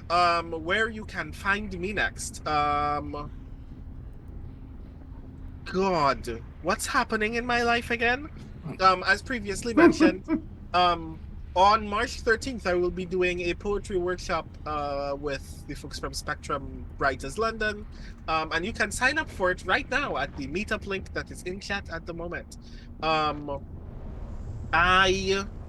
am doing a lot of tabletop things.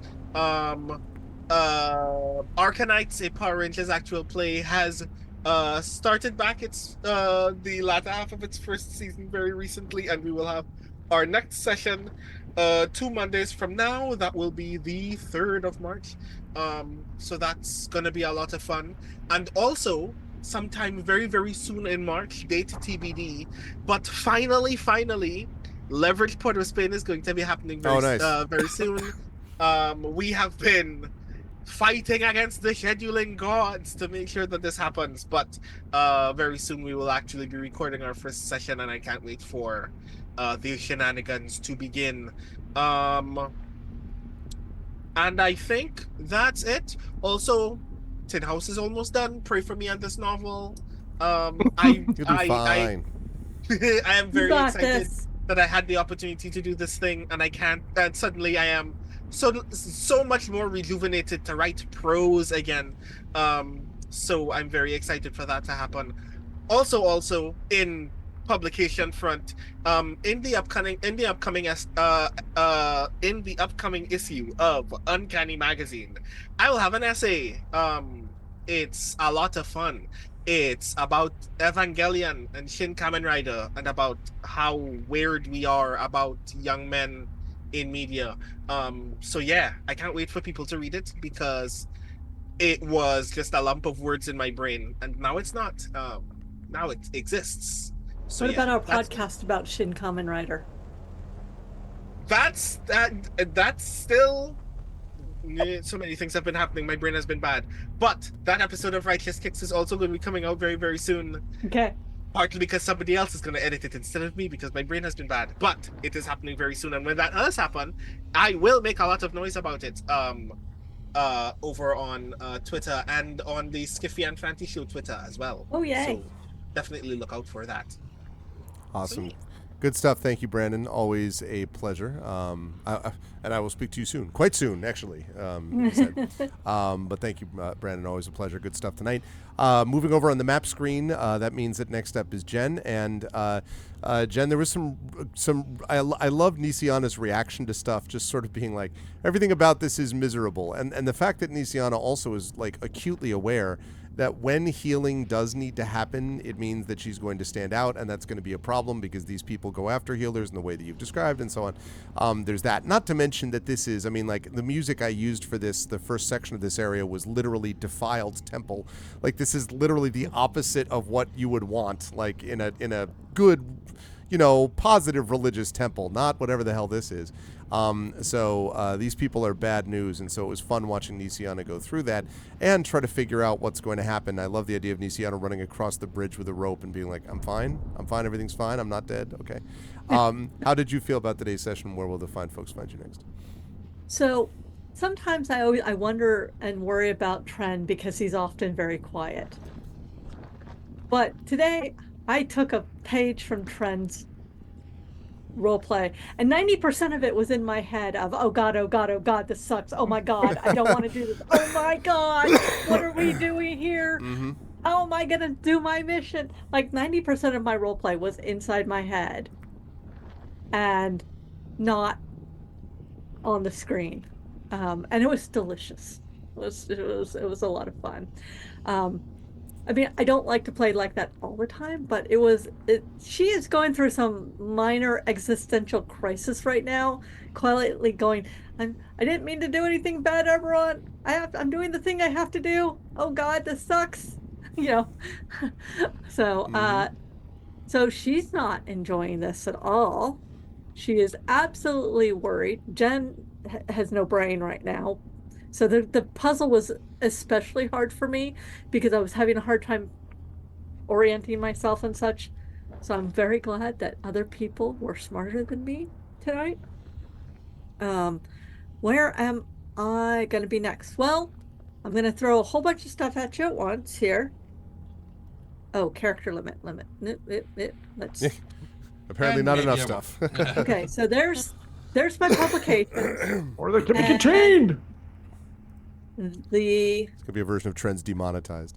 Yeah, where I am actually, if you go to Shadow of Nox, there are multiple episodes on there right now for the 5-episode mini arc of the Buffy RPG.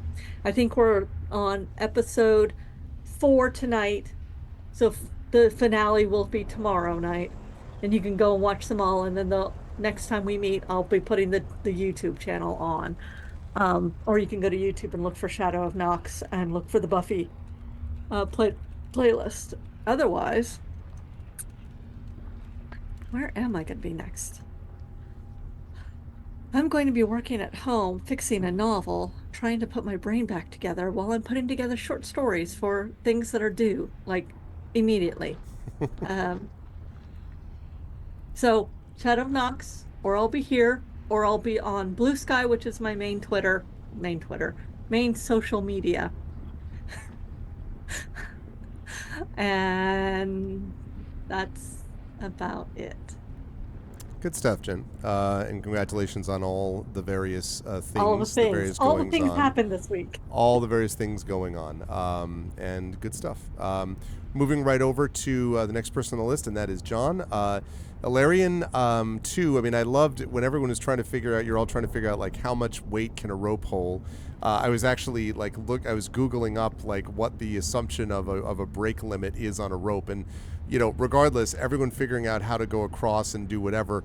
I was really wondering who was going to be the one to run over the bridge that was going to, and of course, you, despite the fact that you float, still have this weight, as you pointed out.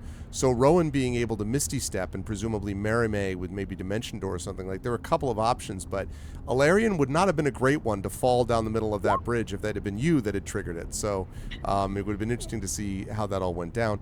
And then besides that, Ilarion also, I imagine, is like, this is a spot where Ilarion's having to kind of react quickly. Clearly, they were not trying to prevent a frontal assault as such. They were trying to bring people through, the penitent man and all that kind of stuff. So it's going to be interesting to me to see how Alarion navigates through this if and when they get through the puzzle-oriented portion of this, and what happens going forward as you try to track down this Emerald Claw leader. How did you feel about today's session? Where will the fine folks find you next? Well, first I have to even go back even earlier to that when we were walking up, and Alarion produced the mask and the robes that allow. Oh yeah. That was a big flex moment. Yeah. Way back when they had only taken that stuff to use as evidence. I at some point in Salvation.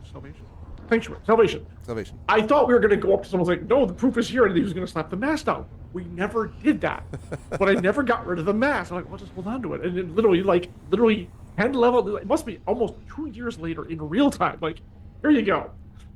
Just hilarious. I knew last session, I think I'm finally going to be able to pull this thing out, which was just, wow. You're enabling all the role players that want to hold on to everything forever, but, yes. Well, the funny part is, Alarion has only kept, a dozen things at a time. And 2 of them are his armor and the cloak that they wear. And that's the 3 main things they keep. So that was but it was delightful, because it's true, you never know what you're going to need. But that one, even if I didn't use it as proof, I still didn't throw it away. I'm like, at some point, we're probably going to need this. And lo and behold, here we are. So yes, there is, to a point. It's to a point. There you go. But yeah, this was very interesting. Then once we made it past there, and they didn't have to do the slice your arm open, blah, blah, blah. Okay, it's not so bad. During the break, we were talking about how, I think it was Jen asking how everyone was feeling. And I said, well, Alarion is half impressed that we got this far. We were about to enter the lava room, I think. And half terrified that the ambush is going to come at us at any moment. So it was really a dichotomy there. But this has been a lot of fun. I liked also flexing yep, here's the rope, toss this, and they were kind of guiding everyone to get across here and do that. I thought that was fun. That was really fun too, because they're not mechanical in that way, but it's it seems to be an obvious thing. And so once they started doing it, it was yeah, this is how we're going to go. And I had a contingency for the lava, but it wouldn't have been fun. I will say that for sure. So, and I'm very thankful to Marame with her solution, which was elegant and quick and most of all painless. There we go. Yeah.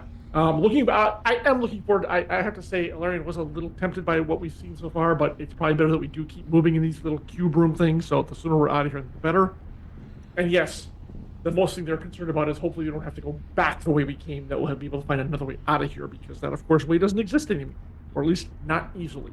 Mm-hmm. So, yeah, there's troubles in front of us and troubles behind us, but we'll soldier on like we always do. Yeah. Nothing's really happening for me until March, when I actually head down to Schaumburg, Illinois for Adepticon in the middle of the month. So that'll be fun. But otherwise, I'm usually typically here with these fun people doing crazy things as part of D&D. So as part of the Infinity and Beyond crew. So this is typically where you can find me. Good stuff. Thanks, John. Good work tonight. Also, as always, good work, Marie, from you and from Marame. It was fun to see Marame, I think the first one to step up and be like, I have thieves' duels. I can probably do that, which sort of prompted everyone being like, I am Spartacus. I also have thieves' duels.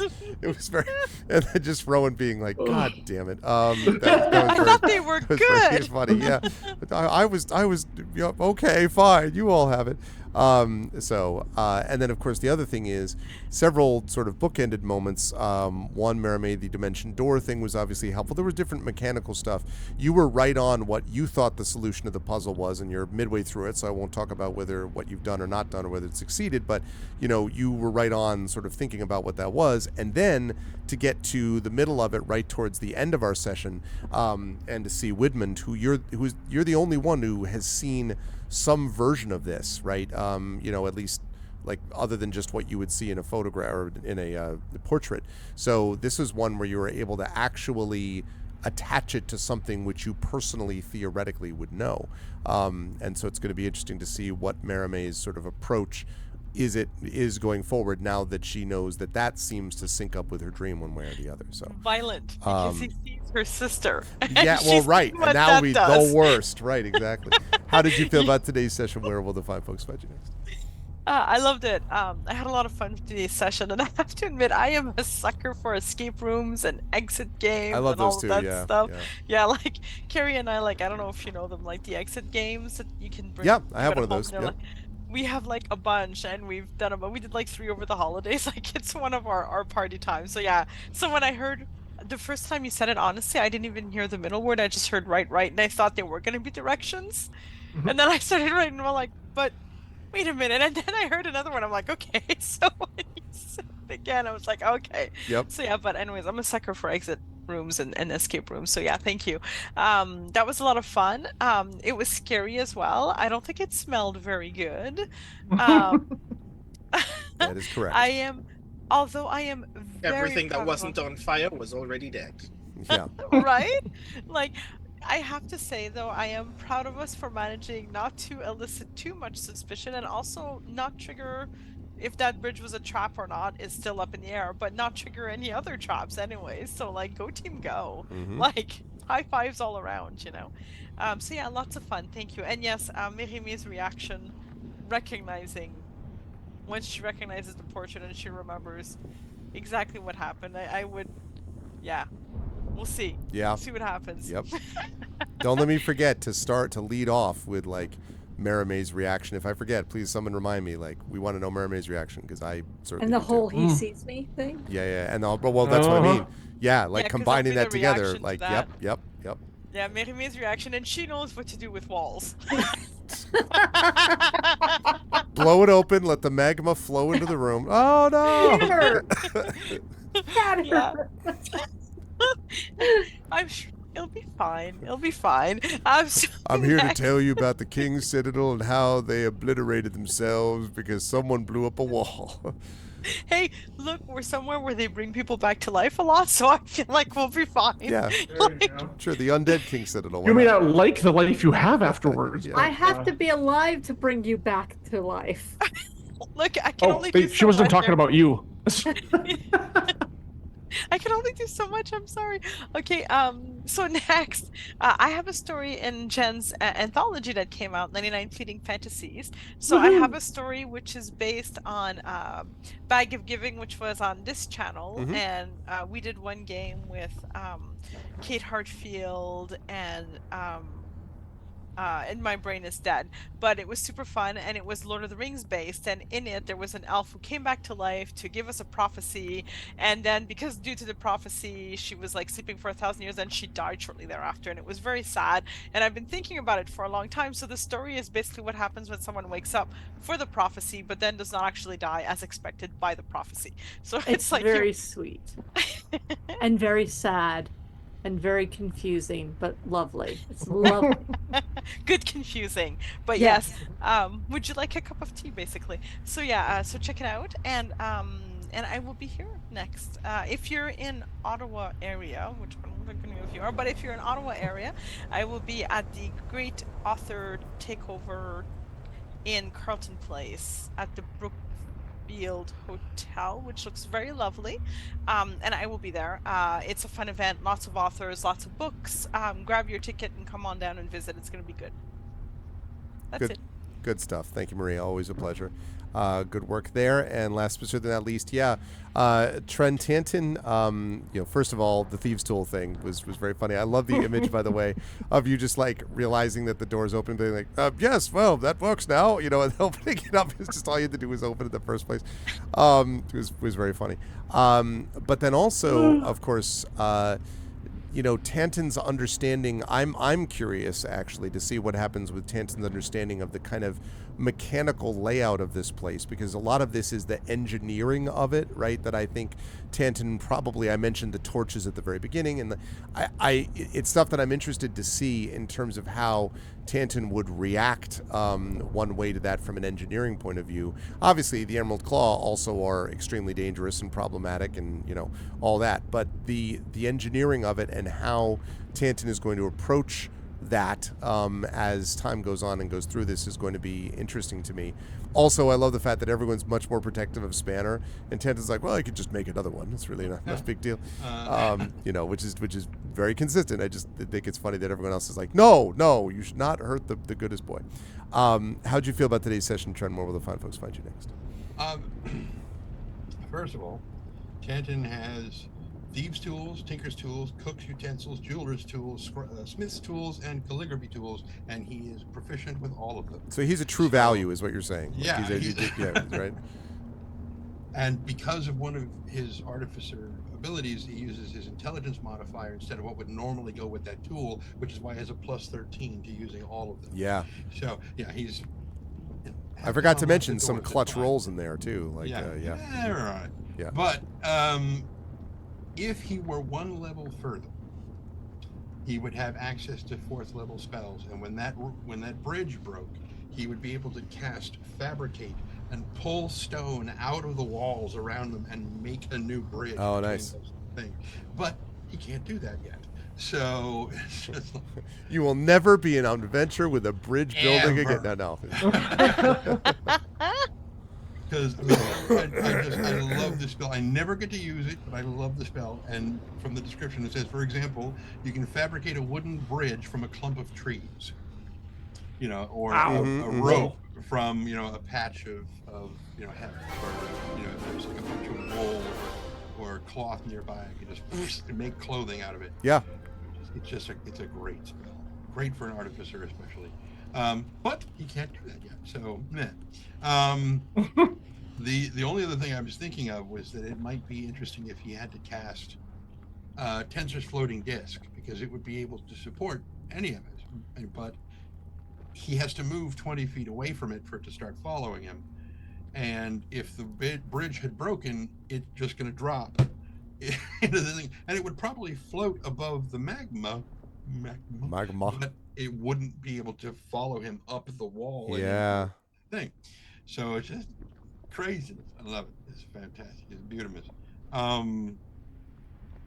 meant to mention this earlier when everybody else was showing off their remotes, because we all have these amazing universal remotes to affect our lights. However, mine is not like everyone else's. Mine is larger and it's black. Oh, I saw those on Amazon too, but I'm like, well, Show off. I don't know. This is the one that's the exact same, and I didn't want to take any chances. Black is beautiful. Yeah. Mine, like Greg's, is downstairs. Yeah, couldn't believe it. So where will people see me next? Here on Tuesday. Yes. For more Beowulf with the 3 Ogre Brothers. Yes. Yeah. As we've just had a mysterious run-in with 3 figures that were gone the next morning afterwards. So a bunch of whiny Christian sailors. Yeah, they're all like, this place is haunted. You're like, yeah, whatever, that's fine. Like, yes, it's haunted, but the ghosts helped you. Yeah. Chill the fuck out. God. Very much a Realfers appropriate take on that. It's going to be a good time. I'm excited for that, and thank you also Resin2 for the resub with Prime. Very much, I appreciate that. Thanks to everyone who subbed today. I really appreciate we that. Had a lot of subs, and we had a good solid turnout tonight. And chat was very involved in this, which was great to see. So thank you. Please make sure you spread the word and let everyone know about these wonderful people. And we will be back with this. I don't remember if we have. Hold on, I'll discover it in a second. We haven't selected dates for next month. I think Not this yet. is right. So we only had the 17th, right? So we have not done right because because we did this the 3rd and the 17th. That's right. So we have this our 2nd this month. So we have not figured out March yet, but we will, and then we will continue on with Infinity and Beyond. Eberron Oracle of War is making wonderful progress through this set of seasons. Chat, can we get some love for the amazing and awesome Infinity and Beyond crew? Great work tonight from Trent Sparks, from Marie Bilodeau, from John Helfers, from Jennifer Brozek, and from Brandon O'Brien. Great work, crew. Well done, King Citadel, and I will see you folks back here in this capacity next month. Bye for now. Bye, everybody. All right. And that is going to do it for us for tonight. Really, really enjoy this crew. And I, as I say, I continue to say this, I'll say it once more. I consider myself extremely fortunate that I have a bunch of campaigns with a bunch of players that I like for all sorts of different reasons. But I love the sort of connection and the sort of veteran status of this crew, where people think about this stuff and really consider how to work together collectively. And now, they've reached the point where this is, again, part 11 of a 20-part campaign. We're in season 4 now of, the Drums of War. And so we're in the midst of that. And that means that there's been a whole lot of stuff that we've had to think about. And they've sort of put together in their minds about how to work together as a group and how to work together as a unified, as a collective unit. And so there was a lot of that, I think, going on with the rope discussion and with many other things kind of in that area. So it's been great to see, and I am excited for more of it as time goes along. I am also excited for more Expedition from the Mysterious Peaks, which we're going to get next week. We're going to have Beowulf next week. We're going to have Ghosts of Saltmarsh next week. We're also going to have the return of Community D&D, so we're going to have that back with Waterdeep Dragon Heist next week. We got a lot of D&D on this channel, so if you and just game playing in general, TTRPGs in general. So if you want to see more of that, you will definitely want to stop by. Here again, you will want to make sure that you follow the channel. You'll want to make sure that you check out our YouTube, !ArvTube. If you are following me or watching over on the YouTube channel, as I know Echo was tonight, definitely thank you for that, and please consider following us over on Twitch as well. That's !ArvTube, !ArvCord is the Discord channel. Please hang out with us in between streams. That is always appreciated over there. !ArvTweets is my Twitter. !ArvSky is my Blue Sky. ArvanElleron.com is the website for all of that. On the financial side, !ArvShop is the merchandise area.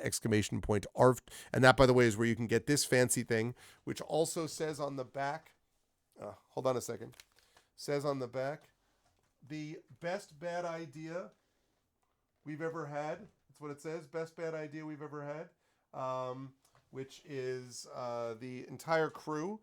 I got noticed with wearing that shirt at PAX Unplugged. So it is a shirt which catches people's attention.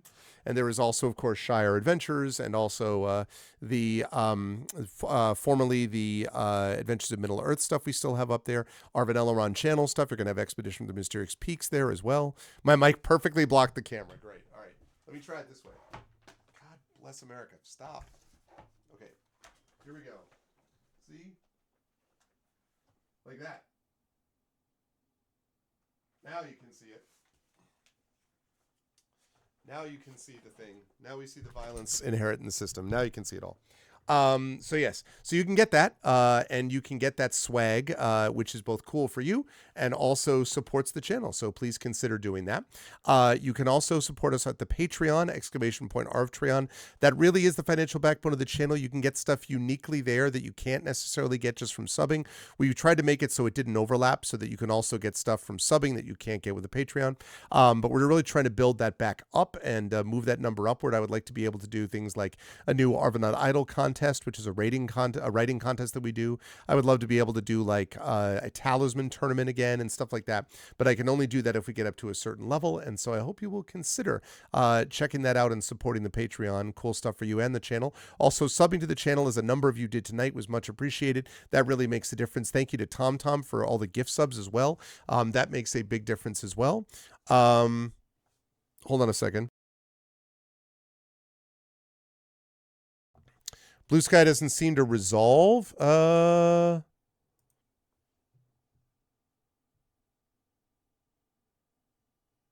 that's weird.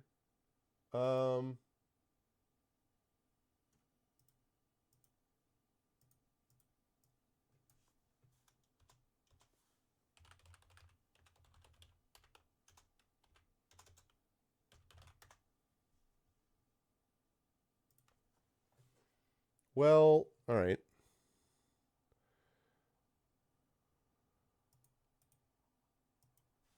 Try. Yeah, that one's correct. We just need to fix the one. So we just need to fix the one in Arv things, I guess. We just need to fix the one in Arv things. Yeah, that's the old. Okay, that's why. Because the Arv things one is the old one. That was my old profile name, but then I made it so that it basically is very close to the other one. So if you just do the one that's under Arv Sky, we'll have to fix the Arv things one. But the Arv Sky one is correct, Aaron. So you can do that, and then that will bring you over there. But thanks for the catch. That's actually, no, that's no problem. Don't worry about it, Trivia. Yeah, we can fix it later. But we'll fix it later on. But that's so Arv Sky does work, but we just have to fix it on Arv things. So, but yeah, definitely follow me over there for all that kind of good stuff. So. Let me see, the Patreon and somebody to the channel, and I did so. Thank you for all of that. On the publishing side, ! Icarus is my graphic novel from Athos Arts. ! Library is my Tales and Tomes, The Forbidden Library. That's my 5e adventure and source book from Alligator Alley Entertainment. And ! Greyshade. That is Greyshade is my Greyshade universe, which has the first two books, Greyshade and Renegade. Greyshade is an award-winning book from the IBPA. Greyshade and Renegade are out already, and you can get those plus the audiobook of Greyshade from our very own Trent Sparks that you just saw. And then you can pre-order the tabletop role-playing game of Greyshade being designed by Brandon O'Brien, who you also just saw, and is going to be produced by Alligator Alley Entertainment. That'll be out late this year. And you can also pre-order Heretic, which is the final book in the Grey Assassin trilogy that is coming out from Athos Arts, and that will be out in the summer of this year. I am just about done with that manuscript, and I'm looking forward to that because I'm looking forward to just having that thing kind of roll to a stop. I really enjoyed it, I've enjoyed doing it, but I'm looking forward to having landed the plane, to some degree safely. So my first completed trilogy. Anyway, that is going to be coming out later this year, in the summer of this year. So you can check that out that way. And as always, ! BLM, Black Lives Matter, important to affirm and assert the significance and importance of Black lives. ! Help Now, which is the World Health Organization page on suicide prevention. Important to reach out to others when you need help and reach out to others when they need help as well. And ! Ukraine, UKRAINE, to help the people of Ukraine as they fight back against an illegal and illegitimate war with bravery and courage, and send the message that we will do so for others in this situation in the future. We are going to do a raid today, and the raid works like this. If you are not a sub, you're going to do this when you are brought over automatically. The Arvanauts have landed, followed by lowercase Twitch, uppercase R, lowercase AID. And if you are a sub, please do this instead. Arvany Hype, the Arvanauts have landed, and then you can again Twitch raid, and you can throw in a bunch of Arvany roars, Arvany hypes, Arvany witches, Arvany what's, Arvany smugs, Arvany loves, Arvany blows, Arvany ha's, Arvany sings, all the Arvanys when you were brought over automatically to the place that we are going to be raiding. Good for them, good for them, and good for us as well. Otherwise, I'm going to see you folks back here Tuesday at noon Eastern when Tren and I will be continuing with Beowulf Age of Heroes. Then I'll be over on Pen and Pixels, GOG Comms Twitch channel with Pen and Pixels, and D&D with GOG Ghosts of Saltmarsh. That'll be happening at 4:15 p.m. Eastern. And then I'll be right back here on this channel Tuesday night, 9 p.m. Eastern, for the Arvocalists and our monthly voiceover session with the Banner Saga 3. So that will be a good time. I want to thank my amazing mods tonight. Thank you to Dragon Spear, to Drew the Damager, Prince Justin, Shadow Mage, and Triffity Mats for being the best in the business. Thank you so much to my wonderful Patreon supporters and subscribers: Dragon, Drew, Prince Justin, Shadowed, Triffity Mats, Echo Alpha X5, Crit Twitch, Divinorium, Aranth, Mrs. Dunsel, Tom, and Trendane. Thank you again for the gift subs too, Tom, with that. And thank you to my wonderful viewers. Thank you to Aaliyah, to Alyssa, to Sophia. Thank you to the anonymous gifter, otherwise known as Tom, because he told us that. Thank you to Benny. Thank you to David. Thank you to Emperor Caesar. Thank you to, I Create. Thank you to Jack Daniel. Thank you to Jactress. Thank you to Marie Bilodeau. Thank you to Mark. Thank you to Radio Johnny Panda, to Rob. Thank you to Rock, Zoxy, Tarse, Thordex, Mommy, and Zed Proxy. And special thanks today to my Infinity and Beyond crew of, as always, Tren Sparks, of John Helfers, Marie Bilodeau, Jen Brozek, and Brandon O'Brien. Great work from all of them as well. Stick around for the video. When it's over, stick around for the raid, and I will see you folks back here on Tuesday afternoon for some more tabletop play with Beowulf Age of Heroes and Tren in the player's chair. Until then, everyone, please be good to each other. And as I always say, have a good night. Bye for now.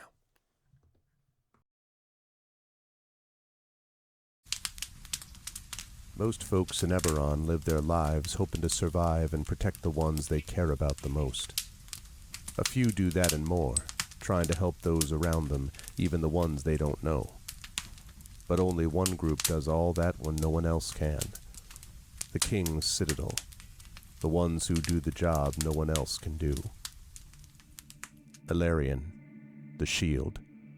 A star-forged Aegis whose strength lies in their shield, their armor, and their will to keep the Citadel and its mission safe. Merime, the sword, a Kalashtar bard whose dreams have grown more troubled, the sight of her future grown more dim, but whose skill in battle, wisdom in counsel, and love for her sister and the Citadel has grown even stronger. Tantin, the brain, a dragon-marked human artificer whose jovial demeanor conceals a deep curiosity, razor-sharp intellect, and long memory, with knowledge of what he did for the last war and what he can or must do for the next one. Nisiana, the heart, a dragon-marked halfling healer whose love for her sister is matched only by her desire to help and heal the members of the Citadel, even as the threats they face grow stronger and stranger, and even if she herself can't know where the next path might lead. Rowan, the wild card, a human wild magic sorcerer who's played a dangerous game for most of his life. Now he's gone all in to save his friends. But will he have the chips to pay if his bet is called? These 5 elite operatives came together to aid the salvage outpost of Salvation, where the Grey hovers nearby, a threat and a promise. With the Oracle of War, they found an artifact powerful enough to end a war, or begin one. They traveled to Sharn, City of Towers, and started to unravel the Oracle's mysteries while stopping assassination attempts from the Emerald Claw and the Nation of Thrain. They found Sky Blue, the daring thief somehow tied into the ancient draconic prophecy, and stopped the Claw operative Erulin Karnak before traveling back to Salvation and into the Grey to take down the repurposed Conclave outpost, repel a war-forged invasion, and take the fight to the Lord of Blade's secret fortress, Razorcrag. They found an elemental forge of great power and rescued both hostages from Salvation and the maker of the Oracle of War himself. But the cost, and Braelish soldiers and the mighty floating fortress Argoth taken by the Lord of Blades himself, was high.